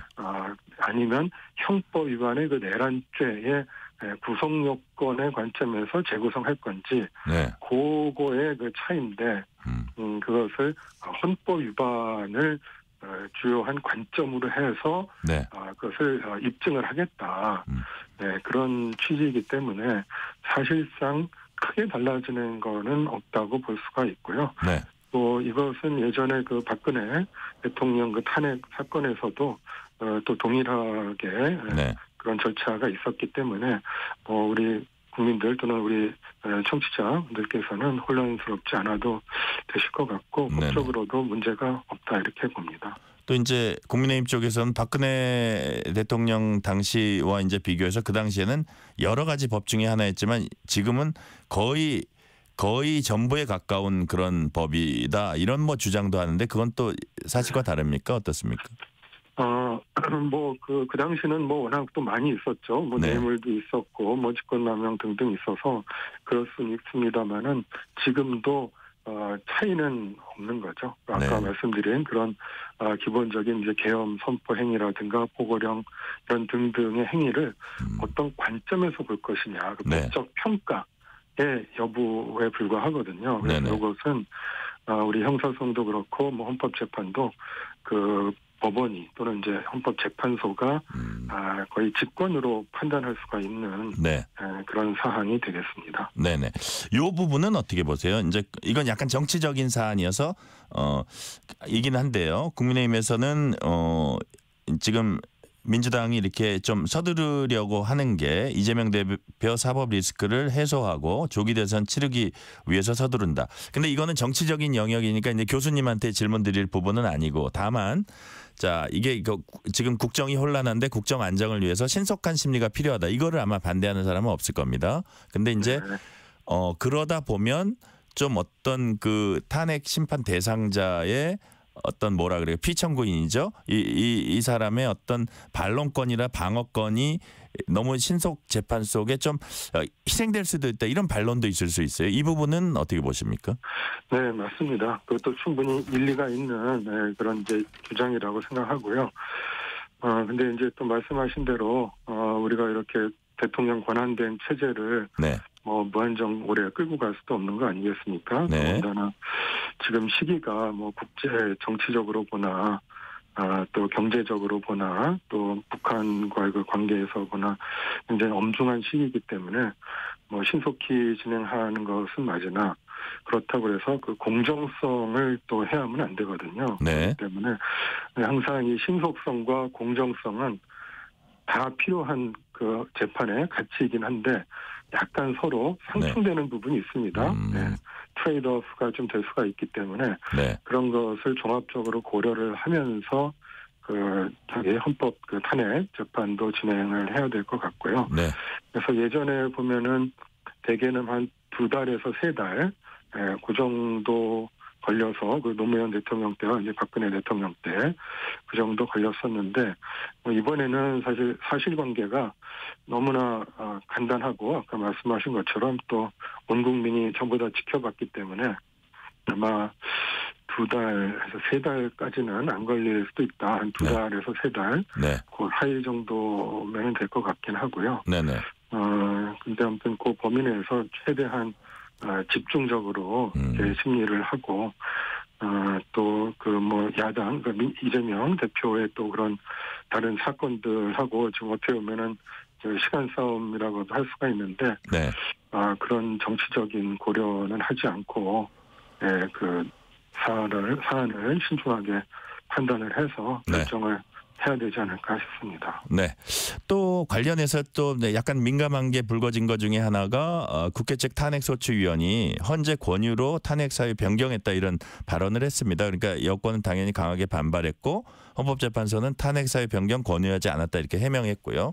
그 소추위원 본인도 내 생각해 보니까 그 뭐 말 잘못한 것 같다 이렇게 했는데 여당 입장에서는 뭐 민주당과 헌재가 사정 교감한 거 아니냐 뭐 이런 좀 의심을 아직 거두지는 않고 있어요. 그러면서 또 국민의힘은 이런 얘기를 했습니다. 국회 측이 형법상 4단체 탄핵소추 사유에 철회한 것을 헌재가 그대로 수용하면 탄핵 심판 공정성에 대한 신뢰가 훼손될 것이다. 그래서 무슨 얘기냐면 좀 이렇게 불신들이 지금 많은 상황인데 헌재가 결국 결정은 내리는 거라고 봐야죠.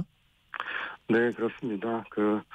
뭐 아무래도 이게 또 정치적으로나 법적으로 워낙 중대한 사안이기 때문에 뭐 양측이 굉장히 예민하고 또 뭐 여러 가지 주장도 강력하기도 하고 그런데요. 저도 그래서 오늘 법사위 아까 회의도 보고 그러니까요. 그러셨군요. 예. 네, 회의에서도 보니까는 헌법재판소에서 변론 준비기일에 지금 쟁점 정리하는 게 변론 준비기일에서 하는 일인데. 그렇죠. 네, 재판관이 공개된 재판에서 저도 이제 인터넷으로 봤는데요. 네. 이것을 쟁점을 이렇게 헌법 위반 쪽으로 이렇게 막 바꾸시는 거냐 하니까 소추 측 위원이 그럼 권유에 따라서 뭐 이렇게 바꾸도록 하겠습니다. 뭐 이런 식으로 권유라는 표현을 딱 그때 사용을 했더라고요. 네. 그래서 아마 설명할 때 이제 그걸 넣은 것 같은데 그게 또 오해를 불러일으키고 약간 좀 그게 이제 어떤 재판정 밖에서의 어떤 사적인 권유가 아니었느냐 뭐 이런 의심을 살 소지도 있고 그렇죠. 예민한 시기여서. 네. 예. 그래서 좀 더 소추 측도 이렇게 언행을 조심해야 해야 되지 않을까 싶습니다. 자, 이런 가운데 여당 의원들 40여 명이 윤 대통령 체포영장 집행을 막겠다며 한남동 대통령 관저 앞에 나섰습니다. 자, 공수처의 내란 수사의 불법성과 체포영장 부당성 등을 주장을 했습니다. 자, 교수님, 법률 전문가로서 여당 의원들의 이런 행보는 어떻게 평가하십니까? 네, 뭐 일단 결론부터 말씀드리면 좀 우려되는 행보가 아닌가 싶거든요. 네. 지금 이런 사태가 이제 벌어진 게 계엄 선포지 않습니까? 네. 그러니까는 뭐 저도 지금 뭐 그런 계엄이라든가 그런 것을 예전에 경험을 해서 사실은 그 계엄 선포됐다는 뉴스를 보고 얼마나 가슴이 뛰고 긴장됐는지 모르겠거든요. 네네. 그러니까는 지금 우리 국민들이 이렇게 여기에 또 민감한 게 마치 지금 70년대, 80년대 그런 군사 독재 시절로 지금 돌아갈 것 같은 그런 불안감이 지금 큰 거거든요. 네네. 근데 지금 이런 그 조치들이 이게 일종의 그 내란 행위고 또 위헌적인 위법한 지금 그런 조치였는데 그 극렬 그 지지자들은 그것이 정당했다라고 하는 윤석열 대통령 측의 주장을 지금 따르고 있는 것 같거든요. 네. 그거는 우리 민주공화국의 법치주의에서 보면 대단히 지금 위험한 그런 언행이고 행동인데 거기에 그 일부 국회의원들이 가담한다는 거는 이건 정말 위험하고 우리 법치주의가 정말 백두난간에 지금 처해질 수 있는 게 아닌가 그런 생각이 들어서 좀 네. 자제하는 것이 좋지 않을까 싶습니다. 네. 정치권에서도 자제하는 것이 좋겠다는 말씀 하셨고요. 오늘 말씀은 여기까지 듣겠습니다. 지금까지 한상훈 연세대 법학전문대학원 교수였습니다. 교수님 말씀 감사합니다. 네, 감사합니다. 퇴근길, 당신과 함께 읽는 세상 이야기. KBS 1라디오 뉴스레터 K.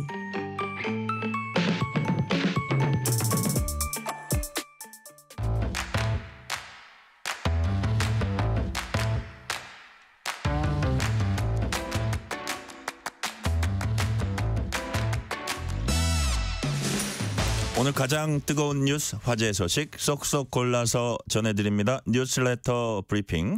서은영 뉴스 큐레이터 전화 연결돼 있습니다. 서은영 큐레이터님 안녕하세요. 네, 안녕하세요.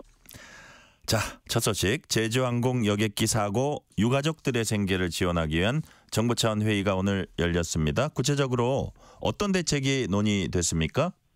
네, 최상목 대통령 권한대행 부총리 겸 기획재정부 장관은 오늘 오전 정부 서울청사에서 열린 중대본 12차 회의에서 사회복지 공동모금회의 특별 모금을 활용해서 유가족분들께 긴급 생계비를 10일부터 지원하겠다고 밝혔습니다. 네. 정부는 유가족이 이번 사고의 아픔을 극복하고 일상으로 돌아갈 수 있도록 적극적으로 지원하기로 했는데요.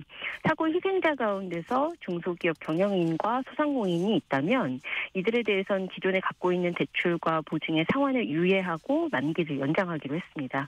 또 경영 안정을 위해 추가 자금이 필요한 경우 신규 자금도 저금리로 지원하기로 했습니다. 정부는 현재 무한항공에 있는 통합지원센터를 계승한 사고 피해자 지원단을 이달안에 신설할 계획인데요. 최 권한대행은 사고 원인 조사는 독립성과 중립성을 바탕으로 법령과 국제 기준에 근거해 객관적이고 투명하게 진행돼야 한다면서 유가족께서 우려하는 일 없도록 조사 진행 상황을 수시로 공유하면서 신속하고 공정하게 사고 조사를 추진해달라고 강조했습니다. 자, 큰 재난이 일어날 때마다 어려운 처지에 놓인 분들 돕는 데 써달라면서 익명으로 기부하시는 분들 계시잖아요. 이번에도 역시 그런 분들이 있었다면서요? 네, 그렇습니다. 어제 오후 1시 10분쯤 경남 사회복지 공동모금회 사무실로 전화 한 통이 걸려왔습니다. 발신 번호가 제한된 번호였는데요. 전화를 건 사람은 제주항공 여객기 피해 지원을 위해서 써달라면서 모금함 뒤에 성금을 주고 간다라는 말만 남겼다고 합니다. 그 뒤로 사무국 직원이 모금함 뒤편에 가서 확인해 봤더니 실제로 성금 1,000만 원과 손편지, 국화꽃 한 송이가 담은 상자가 놓여 있었습니다. 네. 손편지에는 무한공항 여객기 참사로 인해 희생된 분들께 삼가 조의를 표합니다. 슬픔에 빠진 유가족분들께 도무지 위로의 말은 생각나지 않고 가슴만 먹먹합니다. 라면서 약소한 액수지만 유가족분들께 사용되길 바랍니다. 힘내십시오. 2025년 1월 어느 날 이렇게 적혀 있었습니다. 사무국 직원들은 단번에 이 필체가 과거에도 여러 차례 익명으로 기부한 적이 있었던 일명 경남 기부천사의 필체라는 걸 알아챘다고 하는데요. 이분은 2017년부터 매년 성금을 내는 것은 물론이고 2019년 진주 아파트 화재 사고 피해자 지원, 2020년 코로나19와 호우 피해 지원, 2022년 산불과 우크라이나 전쟁 피해 지원 같이 우리나라의 주요 우리 국내외에 주요 재난이 있을 때마다 써달라면서 성금을 냈던 분이라고 합니다. 네. 그리고 불과 20여일 전인 지난달 16일에도 형편이 어려운 가정의 산모와 아기들을 위해 써달라면서 6,054만 원가량의 돈을 담긴 쇼핑백을 놓고 호련히 사라졌다고 하고요. 네네. 이렇게 8년간 기부한 금액만 7억 원 가까이 되는데요. 모금의 관계자는 기부자님이 보내주신 귀한 마음이 슬픔을 당한 피해자 유족들에게 잘 전달되도록 최선을 다하겠다라고 말했습니다. 그렇겠네요. 자, 관련되는 재난방송 의무고지 해드리겠습니다. 경찰청은 제주항공 여객기 참사와 관련해서 희생자 가족의 명예를 훼손하는 모욕성 게시글과 영상 등을 중대 범죄로 판단하고 엄정한 수사를 진행 중이다라면서 유가족에게 상처를 줄 수 있는 행위를 자제해 줄 것을 당부했습니다. 다음 소식은 북한 무력 도발입니다. 북한이 어제 2달 만에 또다시 탄도미사일을 발사하면서 무력 도발에 나섰습니다. 오늘 북한 조선중앙통신은 이번 미사일은 신형 극초음속 탄도미사일이었다 이렇게 주장을 했죠. 네, 그렇습니다. 이 극초음속 탄도미사일이 뭔지부터 좀 설명을 드려야 될 것 같은데요. 네. 이 통상 대기권 내에서 마하5 이상의 아주 빠른 속도로 비행을 하면서 일반적인 포물선 탄도 궤도와는 다르게 변칙 궤도로, 그러니까 한 번 더 이 상승을 한다든지 이런 식으로 네. 변칙 움직임을 보이면서 비행하는 미사일을 말합니다. 현대의 미사일 방어 체계 대부분은 이 탄도로 한 번 솟았다가 꺾어서 하강하는 구도로 내려가는 이런 궤도로 비행하는 미사일을 방어할 수 있게 설계됐기 때문에 만약에 변칙 궤도로 움직이는 미사일이 있다. 그러면 방어가 사실 어려운 게 사실입니다. 그래서 상대의 전쟁 억제력을 파괴하는 게임 체인저라고 불리기도 하는데요. 이런 점 때문에 북한은 신형 극초음속 중장거리 탄도미사일 시험 발사 성공으로 그 어떤 장벽도 효과적으로 뚫을 수 있고 상대에게 심대한 군사적 타격도 가할 수 있다. 이렇게 주장하고 있는 상황입니다. 네. 일단 오늘 북한이 주장한 비행 재원만 보면요. 기존에 발사한 극초음속 미사일보다 한층 진일보한 것으로 평가가 됩니다. 비행 거리, 비행 속도 모두 기존보다 개선이 됐고요. 변칙 기동을 할 때 더 낮고 빠르게 움직여야 방어막을 쉽게 뚫을 수 있는데 그 점 역시 크게 개선됐다라고 주장을 하고 있습니다. 자, 지금 말씀하신 건 이제 북한의 주장입니다. 여기에 대해서 우리 군 당국은 어떤 평가를 내리고 있습니까? 일단 시험 발사가 실제로 성공적이었느냐에 대해서 우리 합동참모본부는 검증을 해봐야겠지만 기만일 가능성이 있다. 그러니까 네. 사실이 아닐 수 있다라고 평가절하고 있는 상황입니다. 한미군과 정보 당국 모두 어제 이제 북한 미사일의 전반적인 비행 자체는 원만하게 이루어졌다라고 보고 있는 건 사실입니다. 하지만 네. 결국 성공 여부를 가르는 건 이것이 극초음속 미사일이라는 명칭에 맞게 그러니까 변칙 비행을 정말로 했느냐. 여기에 달려 있거든요. 그런데 우리 합참은 지금 미사일이 한 차례 정점에 도달했을 뿐이고 이후에 하강과 추가 상승을 통한 2차 정점을 만들어내지 못했다. 그러니까 변칙 기동이 제대로 이루어지지 않았고 극초음속 미사일로 보기에는 부족하다. 이런 평가를 내놓고 있습니다. 그리고 설령 북한이 이 극초음속 미사일을 보유하게 됐더라도 감시 공백 영역이 거의 없는 한반도 내에서는 미사일이 변칙 기동하더라도 얼마든지 추적 탐지가 가능하다라는 취지의 설명을 내놓고 있습니다. 다만 북한은 앞으로 극초음속 미사일을 더 낮고 빠르게 변칙 기동하면서 사거리를 늘리는 테스트를 이어갈 것으로 예상이 되고요. 최종 목표는 최소 3,000km 이상을 날아가서 전략폭격기 발진기지인 괌을 핵타격할 수 있는 미사일 체계 완성에 주력할 것으로 우리 군은 전망하고 있습니다. 그리고 이 과정에서 러시아의 기술 지원이 이뤄질 가능성도 있다. 이렇게 높게 점쳐지고 있습니다. 네, 방금 러시아 기술 지원 말씀하셨는데 북한과 러시아가 밀착하고 있습니다. 그런데 이런 상황에서 북한이 영변 핵시설을 재단장하고 있다 이런 외신 보도가 나왔어요. 어떤 얘기입니까? 네, 이 미국의 북한 전문 매체 38노스의 보도 내용인데요. 네. 최근 평안북도 영변군 북한 핵시설 단지를 촬영한 위성 사진을 분석해 봤더니 핵연료를 재처리하는 방사화학 실험실의 열발전소 보수 공사가 완료된 것으로 보인다라는 보도가 나온 겁니다. 네. 또 북한의 무기급 플루토늄 생산의 핵심 역할을 하는 오메가와트 원자로도 3개월간 가동이 중단됐다가 지금 재가동되고 있다라고 분석을 했는데요. 여기에 대해서 지금 38노스는 북한 핵무기고를 확대하라는 김정은 국무위원장의 명령과 일치하는 것으로 보인다라고 분석을 했고요. 또 핵분열성 물질의 지속적 비축을 위한 기반을 마련하려는 것으로 보인다라는 분석도 내놨습니다. 다만 재처리 작업이 본격적으로 진행되지는 않는 것 같다라는 추정도 내놨는데 이 재처리 작업이 진행 중이라면 증기가 규칙적으로 배출이 돼야 되는데 현재로서는 아직은 불규칙적으로 증기 배출이 이뤄지고 있다라는 겁니다. 네. 뉴스레터 브리핑의 오늘 마지막 소식. 요즘 노로바이러스 감염증 환자가 크게 늘어나고 있다고 합니다. 우선 노로바이러스 어떤 바이러스입니까? 네, 노로바이러스는 급성 위장관염을 일으키는 바이러스고요. 감염력이 매우 강하고 일상생활에서도 사흘간 생존이 가능합니다. 네. 이 감염된 적이 있더라도 면역을 유지하는 기간이 너무 짧아서 재감염되기가 쉬운데요. 국내에서는 겨울철부터 이듬해 초봄까지, 그러니까 지금 한창 유행하는 시기인 거죠. 지금이요? 네네. 네. 질병관리청에 따르면 지난달 22일부터 28일까지 노로바이러스 누적 환자 수가 291명, 그래서 최근 5주간 거의 4배 가까이 늘었다고 합니다. 특히 0에서 6세 영유아 환자가 절반 이상을 차지했는데요. 아무래도 어린 영유아일수록 개인 위생이 좀 취약하고 어린이집, 유치원 이런 집단 생활을 많이 하기 때문에 좀 유행하는 경우가 많다고 합니다.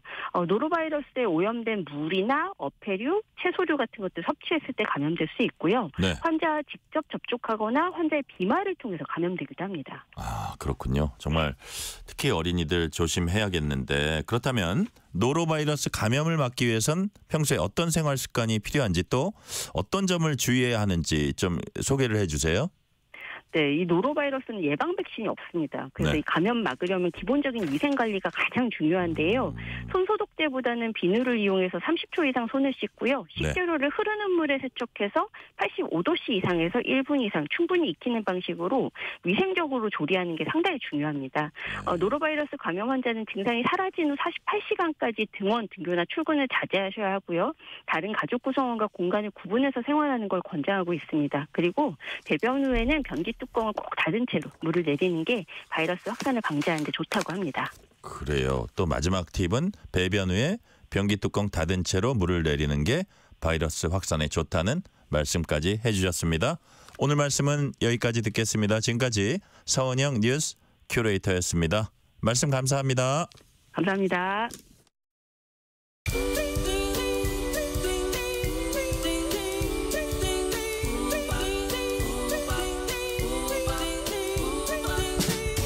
오늘 하루 뉴스를 정리해주는 다정한 편지 한 통. KBS 1라디오 뉴스레터 K.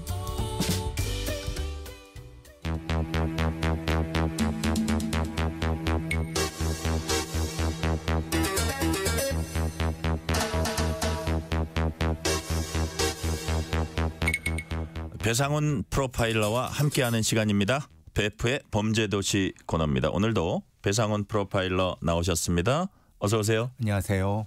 자, 25년 전에 수면제가 든 술을 마시게 해서 아버지를 살해한 혐의로 무기징역을 선고받고 복역 중이던 사람이 김신혜 씨입니다. 그런데 어제 재심에서 무죄 판결을 받았어요.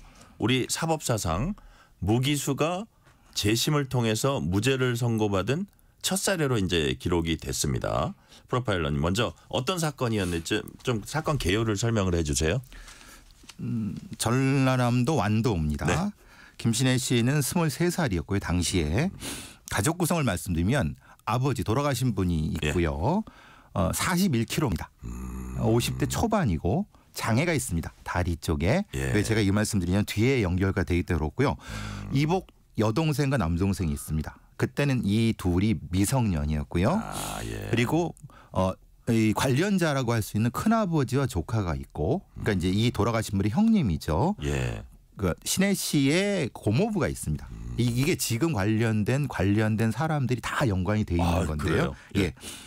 사건은 이제 발견부터 시작을 하겠습니다. 2000년 3월 7일 완도에서 버스 정장에서 50대 아버지가 쓰러진 상태에서 사망한 채에서 발견되는데 버스 정류장. 네, 5시 50분입니다. 네. 새벽에.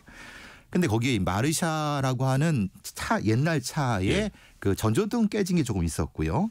그러니까 누가 봐도 그러면 이게 술 냄새가 좀 나니까 술을 자시고 귀가하시다가 돌아가셨거나 생각해서 병원을 모셔갖고 이제 뭐 검시를 하는 과정에서 상처가 없는 거예요. 네. 이 상처가 없으면 이상하잖아요. 그러니까 이제 이상하다 해갖고 술 냄새 나는 그래서 이제 부검을 하는 상태가 됐는데 거기서 0.3이라고 하는 굉장히 높은 혈액중 알코올 농도와 엄청 많이 마셨네요. 예, 그리고 수면 유도제라고 하는 독실아민이 어느 정도가 들어가 있었습니다. 네. 근데 문제가 되는 거죠. 왜냐하면 어떻게 돌아가셨는지를 모릅니다. 네네. 그러니까 지금도 이분이 어떻게 돌아가셨는지를 모르고 어디서 돌아가셨는지도 모릅니다. 단 발견된 것만입니다. 그래서 수사를 진행하는 과정에서 이틀 뒤에 갑자기 김신혜 씨가 네. 자기가 죽였다고 자백을 합니다. 본인이 자백을 했어요. 네, 자백을 합니다. 예. 그러니까 이상하잖아요. 아버지를 왜? 그런데 그래서 이제 이게 큰 딸인데 검거해 가고 얘기를 했더니 이제 나온 얘기가 이제 이건 이제 본인의 자백과 뭐 연결되는 건데 이 네. 자백하게 된 이유가 아까 말씀 고모부가 얘기를 한 겁니다. 뭐 여러 가지 얘기를 하는 과정에서 그 본인이 김신혜 씨가 내가 죽였다라고 했는데 나중에 밝혀진 거는 조금 상충되지만은 그 이복 남동생이 아버지를 죽인 줄 알고 자기가 대신 그 어린애니까 자백했다라고 하는 거고 남동생을 보호하기 위해서. 근데 이 고모부가 그걸 중간에서 이제 뭐 얘기를 한 겁니다. 근데 여기 이 동네가 어떤 동네냐면 일종의 집성촌 같은 동네인데 네. 그런 친척들이 몰려 사는 데고 아시다시피 시골 같은데 2000년 이게 2000년이거든요. 네. 김대중 정권 중반쯤입니다. 그러니까 말하자면 경찰하고도 아는 사이입니다. 그러니까 아는 사람한테 해갖고 사건이 생각하면 되게 쉽게 해결됐죠. 예. 그럼 문제는 그겁니다. 그럼 증거가 있어야 되잖아요.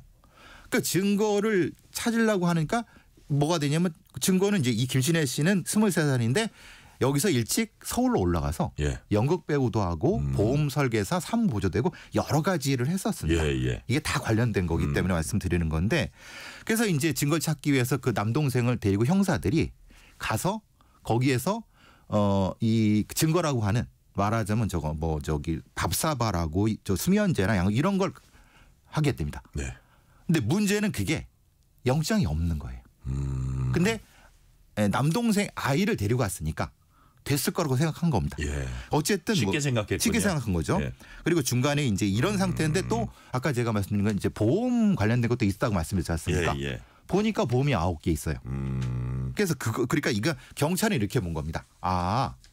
이 상태에서 동기는 돈 그리고 얘기되는 거 보니까 여동생을 아버지가 성추행한 거에 대한 안가품 2가지가 연결돼서 살인했다. 그래서 그걸 결국은 1심, 2심, 3심까지 가서 무기징역을 받았는데 나중에 보니까 본인은 아니다. 라고 해서 그때쯤에 이제 김대중 노무현 정권 때는 과거사에 대한 정리를 많이 했던 때입니다. 과거의 경찰, 검찰에. 그러는 과정에서 이제 변호사 단체라든가 이런 데에서 이 사건 그리고 탐사보도팀에서 여러 언론에서 주목해 갖고 2015년도에 이제 재심 결정이 나서 지금까지 온 사건입니다. 그렇군요. 자, 어떤 시대적인 배경까지 또 찬찬히 설명을 해주시고 여기 어떤 언론들도 어떻게 보면 기여를 한 그런 사건이네요. 말씀하신 대로 김신혜 씨 측은 뒤늦게 이제 결백을 주장했는데 결론적으로 이번 재심 재판부가 무죄를 선고한 이유 뭔가요? 기본적으로 독수독과 말하자면 독이 든 나무에서 열린 과일은 쓸 수 없다. 말하자면은 아까 제가 영장 없이 주요한 증거인 수면 유도제와 그리고 핵심적으로 아까 제가 이 김신혜 씨가 연극도 했다고 그러는데 자기가 시나리오를 막 썼던 노트가 있습니다. 근데 그것도 함부로 영장 없이 가져온 겁니다. 근데 그 안에 보니까 마치 시나리오 같은 아버지를 어떻게 죽이고 보험을 한 이게 있으니까 봐봐. 근데 그 증거는 영장이 없는 거예요. 그럼 이건 어떻게 없습니까? 증거를 쓸 수가 없죠. 그리고 이들이 주장한 진술을 법정에서 부인을 했어요.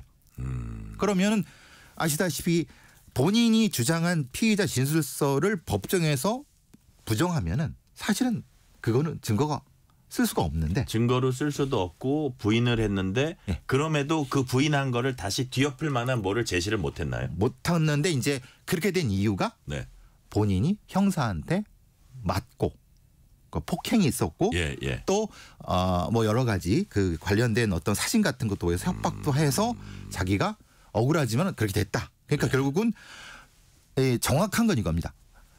공소 사실을 입증할 증거가 없기 때문에 무죄라는 겁니다. 왜냐하면 그게 다 증거를 쓸 수가 없으니까.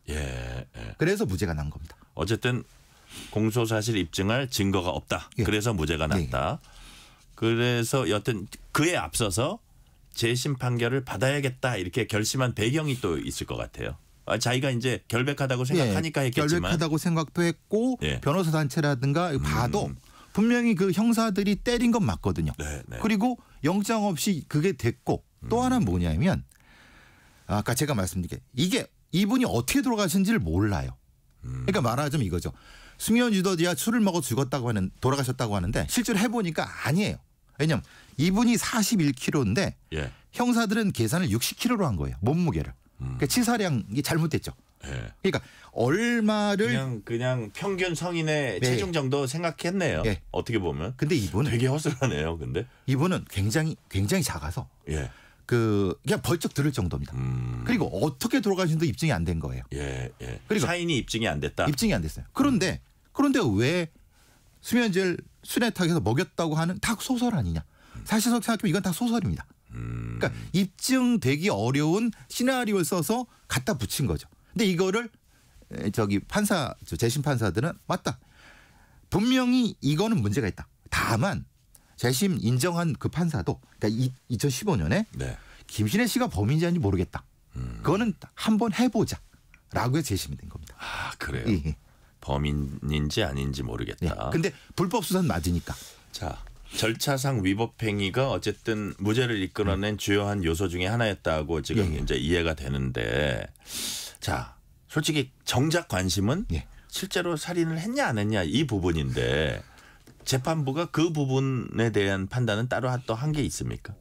그게 좀 미흡하죠. 왜냐하면 지금 이 사건은 범인을 잡는 그러니까 진범을 잡는 재판이 아니라 김신혜의 수사상의 절차와 그 과정에 대한 것이 본질이었어요. 아 그래요? 그렇죠. 근데 제가 앞서 왜 이런 말씀드렸냐면 제가 이제 사실은 그 현직에 있을 때 이 사건 관련되는 그 범행지에 대한 걸 추정을 했던 적이 있습니다. 김신혜 아버지가 이 돌아가신 데는 2층입니다. 2층인데 2층에서 2시까지 술을 먹었을 거라고 생각합니다. 근데 거기서 유기지가 7km 떨어져 있습니다. 그러니까 대충 2시까지 드시고 발견은 5시 50분에 된 거예요. 근데 가서 이거 확인을 해보니까 이건 범인이 둘일 수밖에 없는 상황이다. 단독 범행은 현실적으로 거의 불가능한 상황이다. 왜 그러냐면 혼자 거기서 돌아가셨으니까 시신을 가지고 내려오면 분명히 계단에 여기 뭐가 부딪혀야 돼요. 빛이 없을 테니까. 그럼 혼자는 못 한다는 거예요. 그러니까 이거를 사실은 형사들도 알고 있었거든요.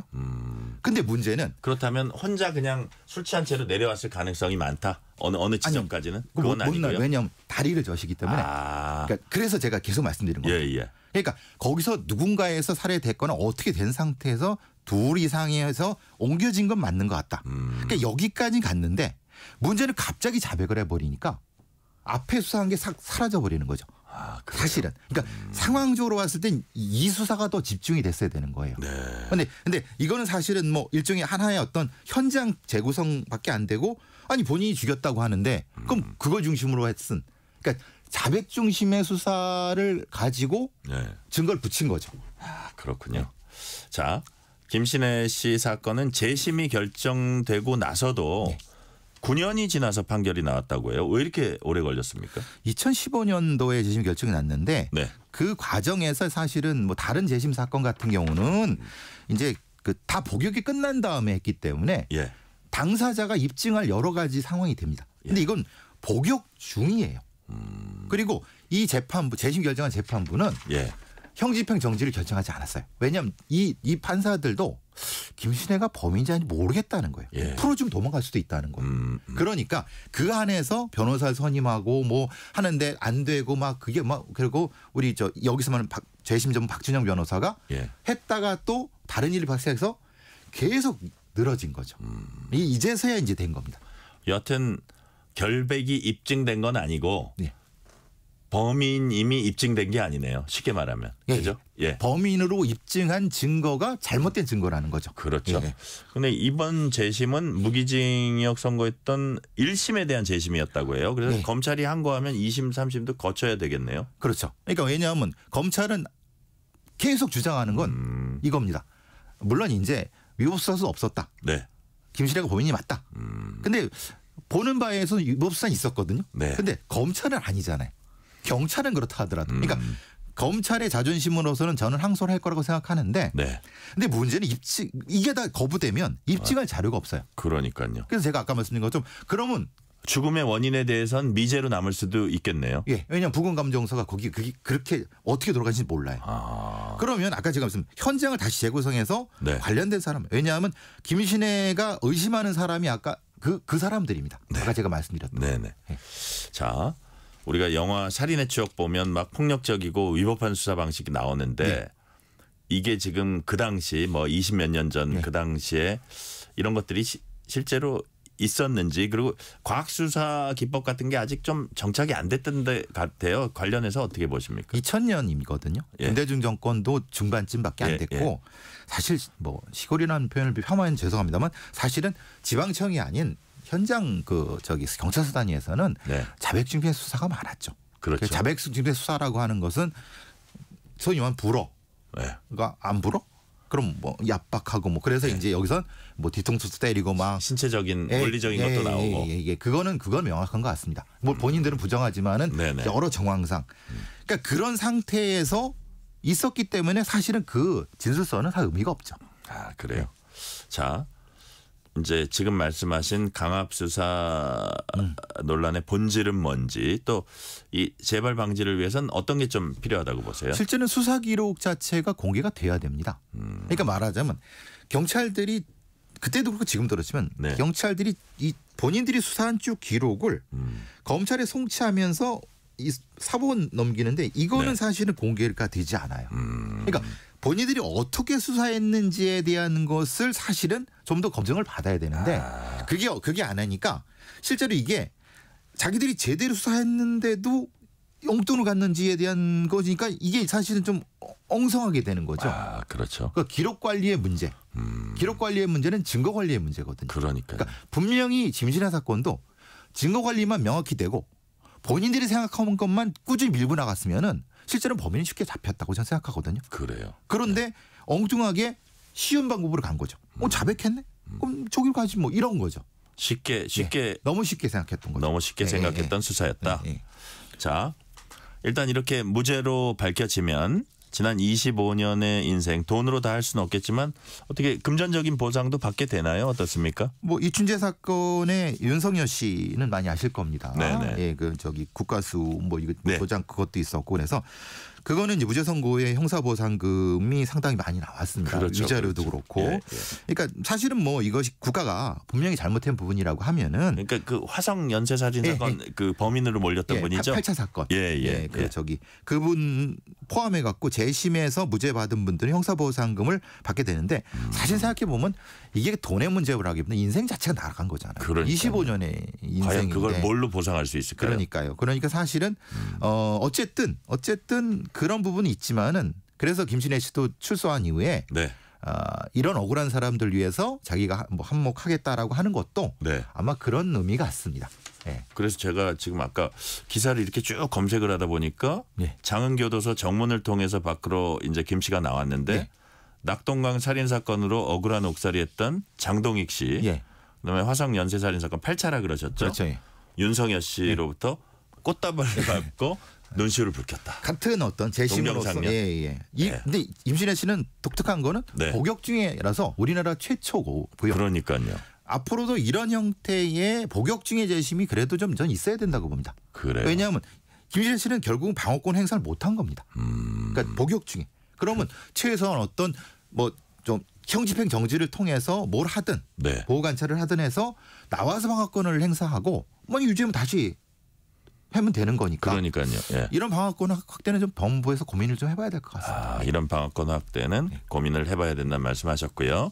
자, 마지막으로 질문 하나 드릴게요. 이번 김신혜 씨 재심 판결이 우리 사회에 남긴 건 뭔지 총평 한번 부탁드리겠습니다. 너무 쉬운 사건, 그러니까 수사를 절차대로 했으면은 쉽게 네. 가는 거를 예. 너무 쉽게 봐서 25년을 돌아와서 이제는 범인을 잡을래도 잡기 어려운. 그렇지만은 지연된 정의는 정의가 아니지만은 어쨌든 정의는 실현된다. 네. 이 사건을 통해서 그 정의를 실현하기 위해서 많은 분들이 노력하고 있다는 거. 박준영 변호사님과도 제가 많은 분들이 감사드리기도 하고 네네. 그걸 통해서 우리 사회가 얼굴이 상당히 익던 분인데. 네, 박준영 그죠? 변호사님. 예. 그러니까 우리 사회가 보다 더 정의로운 사회가 됐으면 좋겠습니다. 네. 지연된 정의는 정의는 아니지만 그래도 뒤늦게라도 정의가 구현됐으면 좋겠다. 그런 말씀 해주셨고요. 오늘 말씀은 여기까지 듣겠습니다. 지금까지 배상훈 프로파일러였습니다. 말씀 감사합니다. 감사합니다. 8026님이 KBS 1라디오 뉴스레터 K는 주요 뉴스를 보다 정확하고 공정하게 방송해 주셔서 감사드립니다. 새해도 뉴스레터 K 파이팅입니다. 말씀 감사합니다. 오늘 뉴스레터 K는 여기까지입니다. 치킨 쿠폰 받으실 분들은 뉴스레터 K 홈페이지 확인해 주시고요. 끝곡으로는 빌리 조엘의 피아노맨 듣겠습니다. 오늘도 함께해 주신 청취자 여러분 진심으로 감사드립니다. 지금까지 뉴스레터 K 전종철입니다.